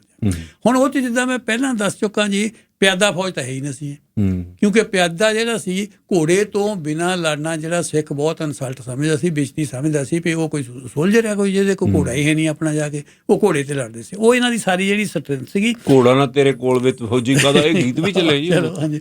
ਤੇ ਜਿਹੜਾ ਮੋਡ ਆਫ ਫਾਈਟਿੰਗ ਸੀਗਾ, ਮੋਡ ਆਫ ਫਾਈਟਿੰਗ ਇਹਨਾਂ ਦਾ ਇਹ ਪਿਚਡ ਬੈਟਲ ਨਾ ਸੀ ਕਰਦੇ ਹੈ, ਯਾਨੀ ਆਮਣੋ ਸਾਹਮਣੀ ਲੜਾਈ ਜਿਹੜੀ ਸੀ ਉਹ ਨਾ ਸੀ ਮਿਸਲਾਂ ਵਾਲੇ ਕਰਦੇ ਜੀ। ਇਹ ਗੁਰੀਲਾ ਵਾਰਫੇਅਰ ਕਰਦੇ ਸੀ ਜੀ। ਗੁਰੀਲਾ ਵਾਰਫੇਅਰ ਇਹ ਕਰਨਾ ਵੀ ਜਿੱਦਾਂ ਫਰਜ਼ ਕਹੋ ਨਾਦਰ ਸ਼ਾਹ ਵੀ ਗਿਆ, ਨਾਦਰ ਸ਼ਾਹ ਦੀ ਫੌਜ ਲੰਘ ਗਈ, ਜਦ ਉਹਦਾ ਫੌਜ ਦਾ ਪਿਛਲਾ ਹਿੱਸਾ ਆਇਆ ਜਿਹਦੇ ਵਿੱਚ ਕਿ ਰਾਸ਼ਨ ਹੁੰਦਾ ਸੀ ਤੇ ਦੂਜੇ ਹੁੰਦੇ, ਉਹਦੇ ਤੇ ਅਟੈਕ ਕਰਤਾ ਜੀ। ਇੱਕ ਤਾਂ ਰਾਸ਼ਨ ਲੁੱਟ ਲਿਆ, ਇੱਕ ਉਹ ਜਿਹੜੇ ਰਾਸ਼ਨ ਦੇ ਰਸਾਈਏ ਹੁੰਦੇ ਸੀ ਉਹ ਤਾਂ ਐਡੇ ਫਾਈਟਰ ਹੁੰਦੇ ਹੀ ਨਹੀਂ ਸੀ ਜੀ, ਉਹਨਾਂ ਦਾ ਨੁਕਸਾਨ ਪਹੁੰਚਾ ਕੇ ਜਿਸ ਵੇਲੇ ਫਿਰ ਪਿੱਚ ਦੀ ਲੜਾਈ ਲੱਗੀ ਇਹ ਫੇਰੇ ਦੌੜ ਜਾਣਾ ਉਹ ਨਹੀਂ ਜਾ ਕੇ। ਇੱਕ ਦੌੜਨ ਦੇ ਉਸ ਵੇਲੇ ਅਸੀਂ ਉਸ ਵੇਲੇ ਪੰਜਾਬ ਦੇ ਵਿੱਚ ਜੰਗਲ ਬਹੁਤ ਹੁੰਦੇ ਸੀ, ਇਹ ਹੁਣ ਵਾਲਾ ਪੰਜਾਬ ਨਹੀਂ ਸੀ ਹੈ। ਉਹ ਤਾਂ ਤੁਸੀਂ ਦੇਖੋ, ਇੱਕ ਵਾਰ ਮੈਂ ਪੜ੍ਹਦਾ ਸੀ ਤਾਂ ਉਹਦੇ 'ਚ ਆਇਆ ਵੀ ਮਹਾਰਾਜਾ ਰਣਜੀਤ ਸਿੰਘ ਜਲੰਧਰ ਦੇ ਕੋਲ ਸ਼ੇਰ ਦਾ ਸ਼ਿਕਾਰ ਕਰਨ ਆਏ। ਫਿਰ ਮੈਂ ਅੰਦਾਜ਼ਾ ਲਿਆ ਵੀ ਇੱਥੇ ਫਿਰ ਬਹੁਤ ਜੰਗਲ ਘਣੇ ਹੁਣ ਤਾਂ ਹੀ ਉਹ ਆਏ ਉੱਥੇ ਦਾ। ਸੋ ਲਾਖੀ ਜੰਗਲ ਬਠਿੰਡੇ ਵਾਲ ਵੀ, ਇੱਧਰ ਕਾਹਨੂੰ ਵਾਲੇ ਦੇ ਜੰਗਲ ਬਹੁਤ ਸੀ ਪੰਜਾਬ ਦੇ ਵਿੱਚ। ਉਸ ਵੇਲੇ ਸਿੱਖਾਂ ਨੂੰ ਫਿਰ ਉਹਦਾ ਇਹ ਫਾਇਦਾ ਹੁੰਦਾ ਸੀ ਵੀ ਉਹਦੇ ਵਿੱਚ ਮਿਸਲਾਂ ਵਾਲੇ ਜਾ ਕੇ ਲੁਕ ਜਾਂਦੇ ਸੀ, ਉਹਦੇ ਵਿੱਚ ਉਹ ਉਹਨਾਂ ਤੋਂ ਪਰਸਿਊ ਨਾ ਸੀ ਕਰ ਹੁੰਦਾ ਜੀ। ਇਹ ਇਹਨਾਂ ਦਾ ਐਡਵਾਂਟੇਜ ਸੀਗਾ ਵੀ ਉਹ ਜਾ ਕੇ ਉੱਥੋਂ ਜਾ ਕੇ ਉਹਦੇ ਗੁਰੀਲਾ ਵਾਰਫੇਅਰ ਚੱਲ ਜਾਂਦੇ ਸੀ। ਇੱਕ ਇਹ ਮੇਰਾ ਖਿਆਲ 6ਵੇਂ ਜਾਂ 7ਵੇਂ ਹਮਲੇ ਦੀ ਗੱਲ ਆ, ਕਾਜ਼ੀ ਨੂਰ ਮੁਹੰਮਦ ਅਹਿਮਦ ਸ਼ਾਹ ਅਬਦਾਲੀ ਦੇ ਨਾਲ ਆਏ, ਉਹ ਲਿਖਦੇ ਵੀ ਸੀਗੇ। ਕਾਜ਼ੀ ਨੂਰ ਮੁਹੰਮਦ ਸਿੱਖਾਂ ਨੂੰ ਬਹੁਤ ਹੇਟ ਕਰਦਾ ਜੀ। ਅੱਛਾ। ਉਹ ਆਪਣੀਆਂ ਲਿਖਤਾਂ ਦੇ ਵਿੱਚ ਕੁੱਤੇ ਲਿਖਦਾ ਸਿੱਖਾਂ ਨੂੰ ਜਾ ਕੇ, ਇੰਨੀ ਉਹਦੇ ਮਨ 'ਚ ਨਫ਼ਰਤ ਹੈ ਜਿਹਨਾਂ ਦੀ ਪਤੀ। ਉਹਦੇ ਵਿੱਚ ਉਹ ਇੱਕ ਥਾਂ ਲਿਖਦਾ, ਉਹ ਕਹਿੰਦਾ ਇਹ ਜਿਹੜੇ ਹੈਗੇ ਆ ਜਦੋਂ ਇਹ ਕਹਿੰਦਾ ਤੁਹਾਡੇ ਨਾਲ ਲੜਦੇ ਲੜਦੇ ਦੌੜ ਜਾਂਦੇ ਆ ਨਾ, ਡੋਂਟ ਥਿੰਕ ਵੀ ਇਹ ਹਾਰ ਕੇ ਦੌੜੇ ਆ, ਇਹ ਇਹਨਾਂ ਦਾ ਲੜਨ ਦਾ ਢੰਗ ਆ। ਉਹ ਕਹਿੰਦਾ ਇਹ ਇੱਦਾਂ ਕਰਦੇ ਆ, ਜਿਸ ਵੇਲੇ ਇਹਨਾਂ ਦੇ ਉੱਤੇ ਥੋੜ੍ਹਾ ਹੱਲਾ ਹੁੰਦਾ ਫਿਰ ਉਹ ਵਿੱਚ ਛੱਡ ਕੇ ਦੌੜ ਜਾਂਦੇ ਆ, ਔਰ ਜਦ ਕਹਿੰਦਾ ਤੁਸੀਂ ਫੇਰ ਤੁਰਨ ਲੱਗ ਪੈਣੇ ਜੀ, ਫੇਰ ਆ ਕੇ ਅਟੈਕ ਕਰ ਦੇਣਾ ਤੁਹਾਡੇ ਤੇ। ਸੋ ਗਰੀਲਾ ਵਾਰਫੇਅਰ ਜਿਹੜੀ ਹੈਗੀ ਉਹ ਨਹੀਂ ਲੜੀ ਆ, ਪਿਚਡ ਬੈਟਲ ਨਹੀਂ ਉਹ ਨਹੀਂ ਲੜੀ ਥਰੂ ਆਊਟ ਜਾ ਕੇ।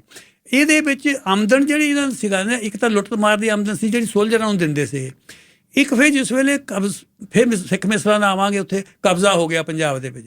ਜਿਸ ਵੇਲੇ ਪੰਜਾਬ ਦੇ ਵਿੱਚ ਕਬਜ਼ਾ ਹੋ ਗਿਆ ਤਾਂ ਇਹਨੇ ਫਿਰ ਇੱਕ ਰਾਖੀ ਸਿਸਟਮ ਲਾਗੂ ਕੀਤਾ।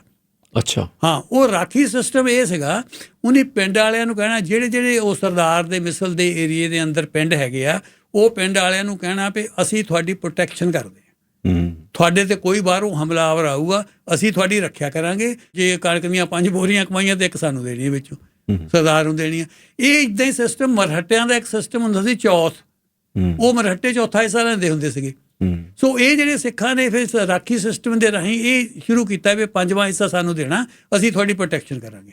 ਉਹ ਫਿਰ ਲੋਕ ਜਿਹੜੇ ਸੀਗੇ ਉਹ ਵਿਲਿੰਗਲੀ ਦੇ ਦਿੰਦੇ ਸੀ, ਉਹ ਦੇ ਦਿੰਦੇ ਸੀ ਵਿਲਿੰਗਲੀ ਵੀ ਠੀਕ ਹੈ ਸਾਨੂੰ ਜਿਹੜੀ ਆ ਉਹ, ਕਿਉਂਕਿ ਥਿੰਨ ਸਾਹਿਬ ਹਾਲ ਉਸ ਵੇਲੇ ਇਹ ਹੋ ਗਿਆ ਸੀ, ਮੈਂ ਤੁਹਾਨੂੰ ਦੱਸਾਂ ਪੰਜਾਬ ਦੇ ਵਿੱਚ ਕੁਝ ਸੇਫ ਹੈ ਹੀ ਨਹੀਂ ਸੀ। ਅਹਿਮਦ ਸ਼ਾਹ ਅਬਦਾਲੀ ਦੇ ਹਮਲਿਆਂ ਨੇ ਇਹ ਕੁਝ ਕਰ ਦਿੱਤਾ ਸੀਗਾ। ਲੋਕਾਂ ਦੇ ਵਿੱਚ ਆਮ ਹੀ ਇਹ ਗੱਲ ਪ੍ਰਚਲਿਤ ਸੀ, ਖਾਧਾ ਪੀਤਾ ਲਾਹੇ ਦਾ ਬਾਕੀ ਅਹਿਮਦ ਸ਼ਾਹ ਦਾ, ਇਹੀ ਕਰਦਾ ਹੋ ਸੀ। ਇੰਨੀ ਅਫੜਾ ਦਫੜੀ ਪੰਜਾਬ 'ਚ ਫੈਲੀ ਸੀ। ਫਿਰ ਸਿੱਖ ਮਿਸਲਾਂ ਨੇ ਆ ਕੇ ਉਹਨਾਂ ਨੂੰ ਪ੍ਰੋਟੈਕਸ਼ਨ ਦਿੱਤੀ। ਤਾਂ ਹੁਣ ਮੇਰਾ ਖਿਆਲ ਆਪਾਂ ਹੁਣ ਇੱਥੇ ਤੱਕ ਕਰ ਲੈਂਦੇ ਹਾਂ। ਅਗਲੀ ਵਾਰ ਫਿਰ ਆਪਾਂ ਅਬਦਾਲੀ ਦੇ ਜਿਹੜੇ ਹਮਲੇ ਉੱਥੋਂ ਸ਼ੁਰੂ ਕਰਾਂਗੇ। ਜੋ ਅਬਦਾਲੀ ਦਾ ਪਹਿਲਾ ਹਮਲਾ 1748 ਕਹਿ ਲਓ, ਉਹਦਾ ਸ਼ੁਰੂ ਤਾਂ 1747 'ਚ ਕੀਤਾ ਸੀ, ਪਰ 1748 ਦੇ ਵਿੱਚ ਜਦੋਂ ਮੀਰ ਮਨੂੰ ਪੰਜਾਬ ਦਾ ਗਵਰਨਰ ਸੀਗਾ, ਉਸ ਵੇਲੇ ਪਹਿਲੇ ਹਮਲੇ ਤੋਂ ਉਹ ਸ਼ੁਰੂ ਕਰਾਂਗੇ। ਹੁਣ ਆਪਾਂ ਇੱਥੇ ਤੱਕ 6 ਜਾਂ 7 ਹਮਲੇ ਕੀਤੇ ਜੀ ਸਹੀ ਮੈਨੇ ਤਾਂ ਮੇਰਾ ਖਿਆਲ 8-9 ਕੀਤੇ ਹੋਣ, ਪਰ ਮਗਰਲੇ ਹਮਲੇ ਜਿਹੜੇ ਉਹਦੇ ਫਿਰ ਬਹੁਤੇ ਐਡੇ ਨਹੀਂ ਹੁੰਦੇ ਹੈ। ਪਹਿਲੇ 6 ਹਮਲੇ ਜਿਹੜੇ ਉਹਦੇ ਜ਼ਿਆਦਾ ਮੈਂ ਸਮਝਦਾ ਮਹੱਤਵਪੂਰਨ ਸੀਗੇ। ਪਰ ਇਹ ਗੱਲ ਠੀਕ ਹੈ ਕਿ ਆਪਾਂ ਅੱਗੇ ਚੱਲ ਕੇ ਡਿਸਕਸ ਵੀ ਕਰਾਂਗੇ ਵੀ ਅਹਿਮਦ ਸ਼ਾਹ ਅਬਦਾਲੀ ਹਿੰਦੁਸਤਾਨ ਨੂੰ ਲੁੱਟ ਲੈਂਦਾ, ਸਿੱਖ ਅਹਿਮਦ ਸ਼ਾਹ ਅਬਦਾਲੀ ਨੂੰ ਲੁੱਟ ਲੈਂਦੇ। ਸਿੱਖਾਂ ਕੋਲੋਂ ਕੀ ਲੁੱਟਣਾ ਸੀ, ਉਸ ਵੇਲੇ ਮਿਸਲਾਂ ਦੇ ਕੋਲ ਹੈ ਹੀ ਨਹੀਂ ਸੀ। ਬਾਅਦ ਦੇ ਵਿੱਚ ਜਿਸ ਵੇਲੇ ਸਿੱਖਾਂ ਦੇ ਕੋਲ ਸਮਝੋ ਆਪਾਂ ਕਬਜ਼ਾ ਹੋ ਗਿਆ, ਪੰਜਾਬ ਤੇ ਕਬਜ਼ਾ ਹੋ ਗਿਆ, ਉਸ ਵੇਲੇ ਉੱਧਰ ਅਫਗਾਨਾਂ ਦਾ ਹਾਲ ਬੜਾ ਮੰਦਾ ਹੋ ਗਿਆ। ਅਹਿਮਦ ਸ਼ਾਹ ਅਬਦਾਲੀ ਦੀ ਡੈਥ ਹੋ ਗਈ 1772 ਦੇ ਵਿੱਚ, ਕੈਂਸਰ ਨਾਲ। ਹਾਂਜੀ, ਕੈਂਸਰ ਨਾਲ ਡੈਥ ਹੋ ਗਈ। ਤੇ ਬਾਕੀ ਜਿਹੜਾ ਹੈਗਾ ਉਹ ਸਿੱਖ ਤਕੜੇ ਹੋ ਗਏ। ਛੇਤੀ ਬਾਅਦ ਫਿਰ ਮਹਾਰਾਜਾ ਰਣਜੀਤ ਸਿੰਘ ਆ ਜਾਂਦੇ। ਉਹ ਠੀਕ ਹੈ ਜੀ, ਆਪਾਂ ਅਗਲੀ ਵਾਰੀ ਫੇਰ ਇਸ ਤੋਂ ਸ਼ੁਰੂ ਕਰਾਂਗੇ। ਬਹੁਤ ਬਹੁਤ ਮਿਹਰਬਾਨੀ। Thank you Sahib, thank you.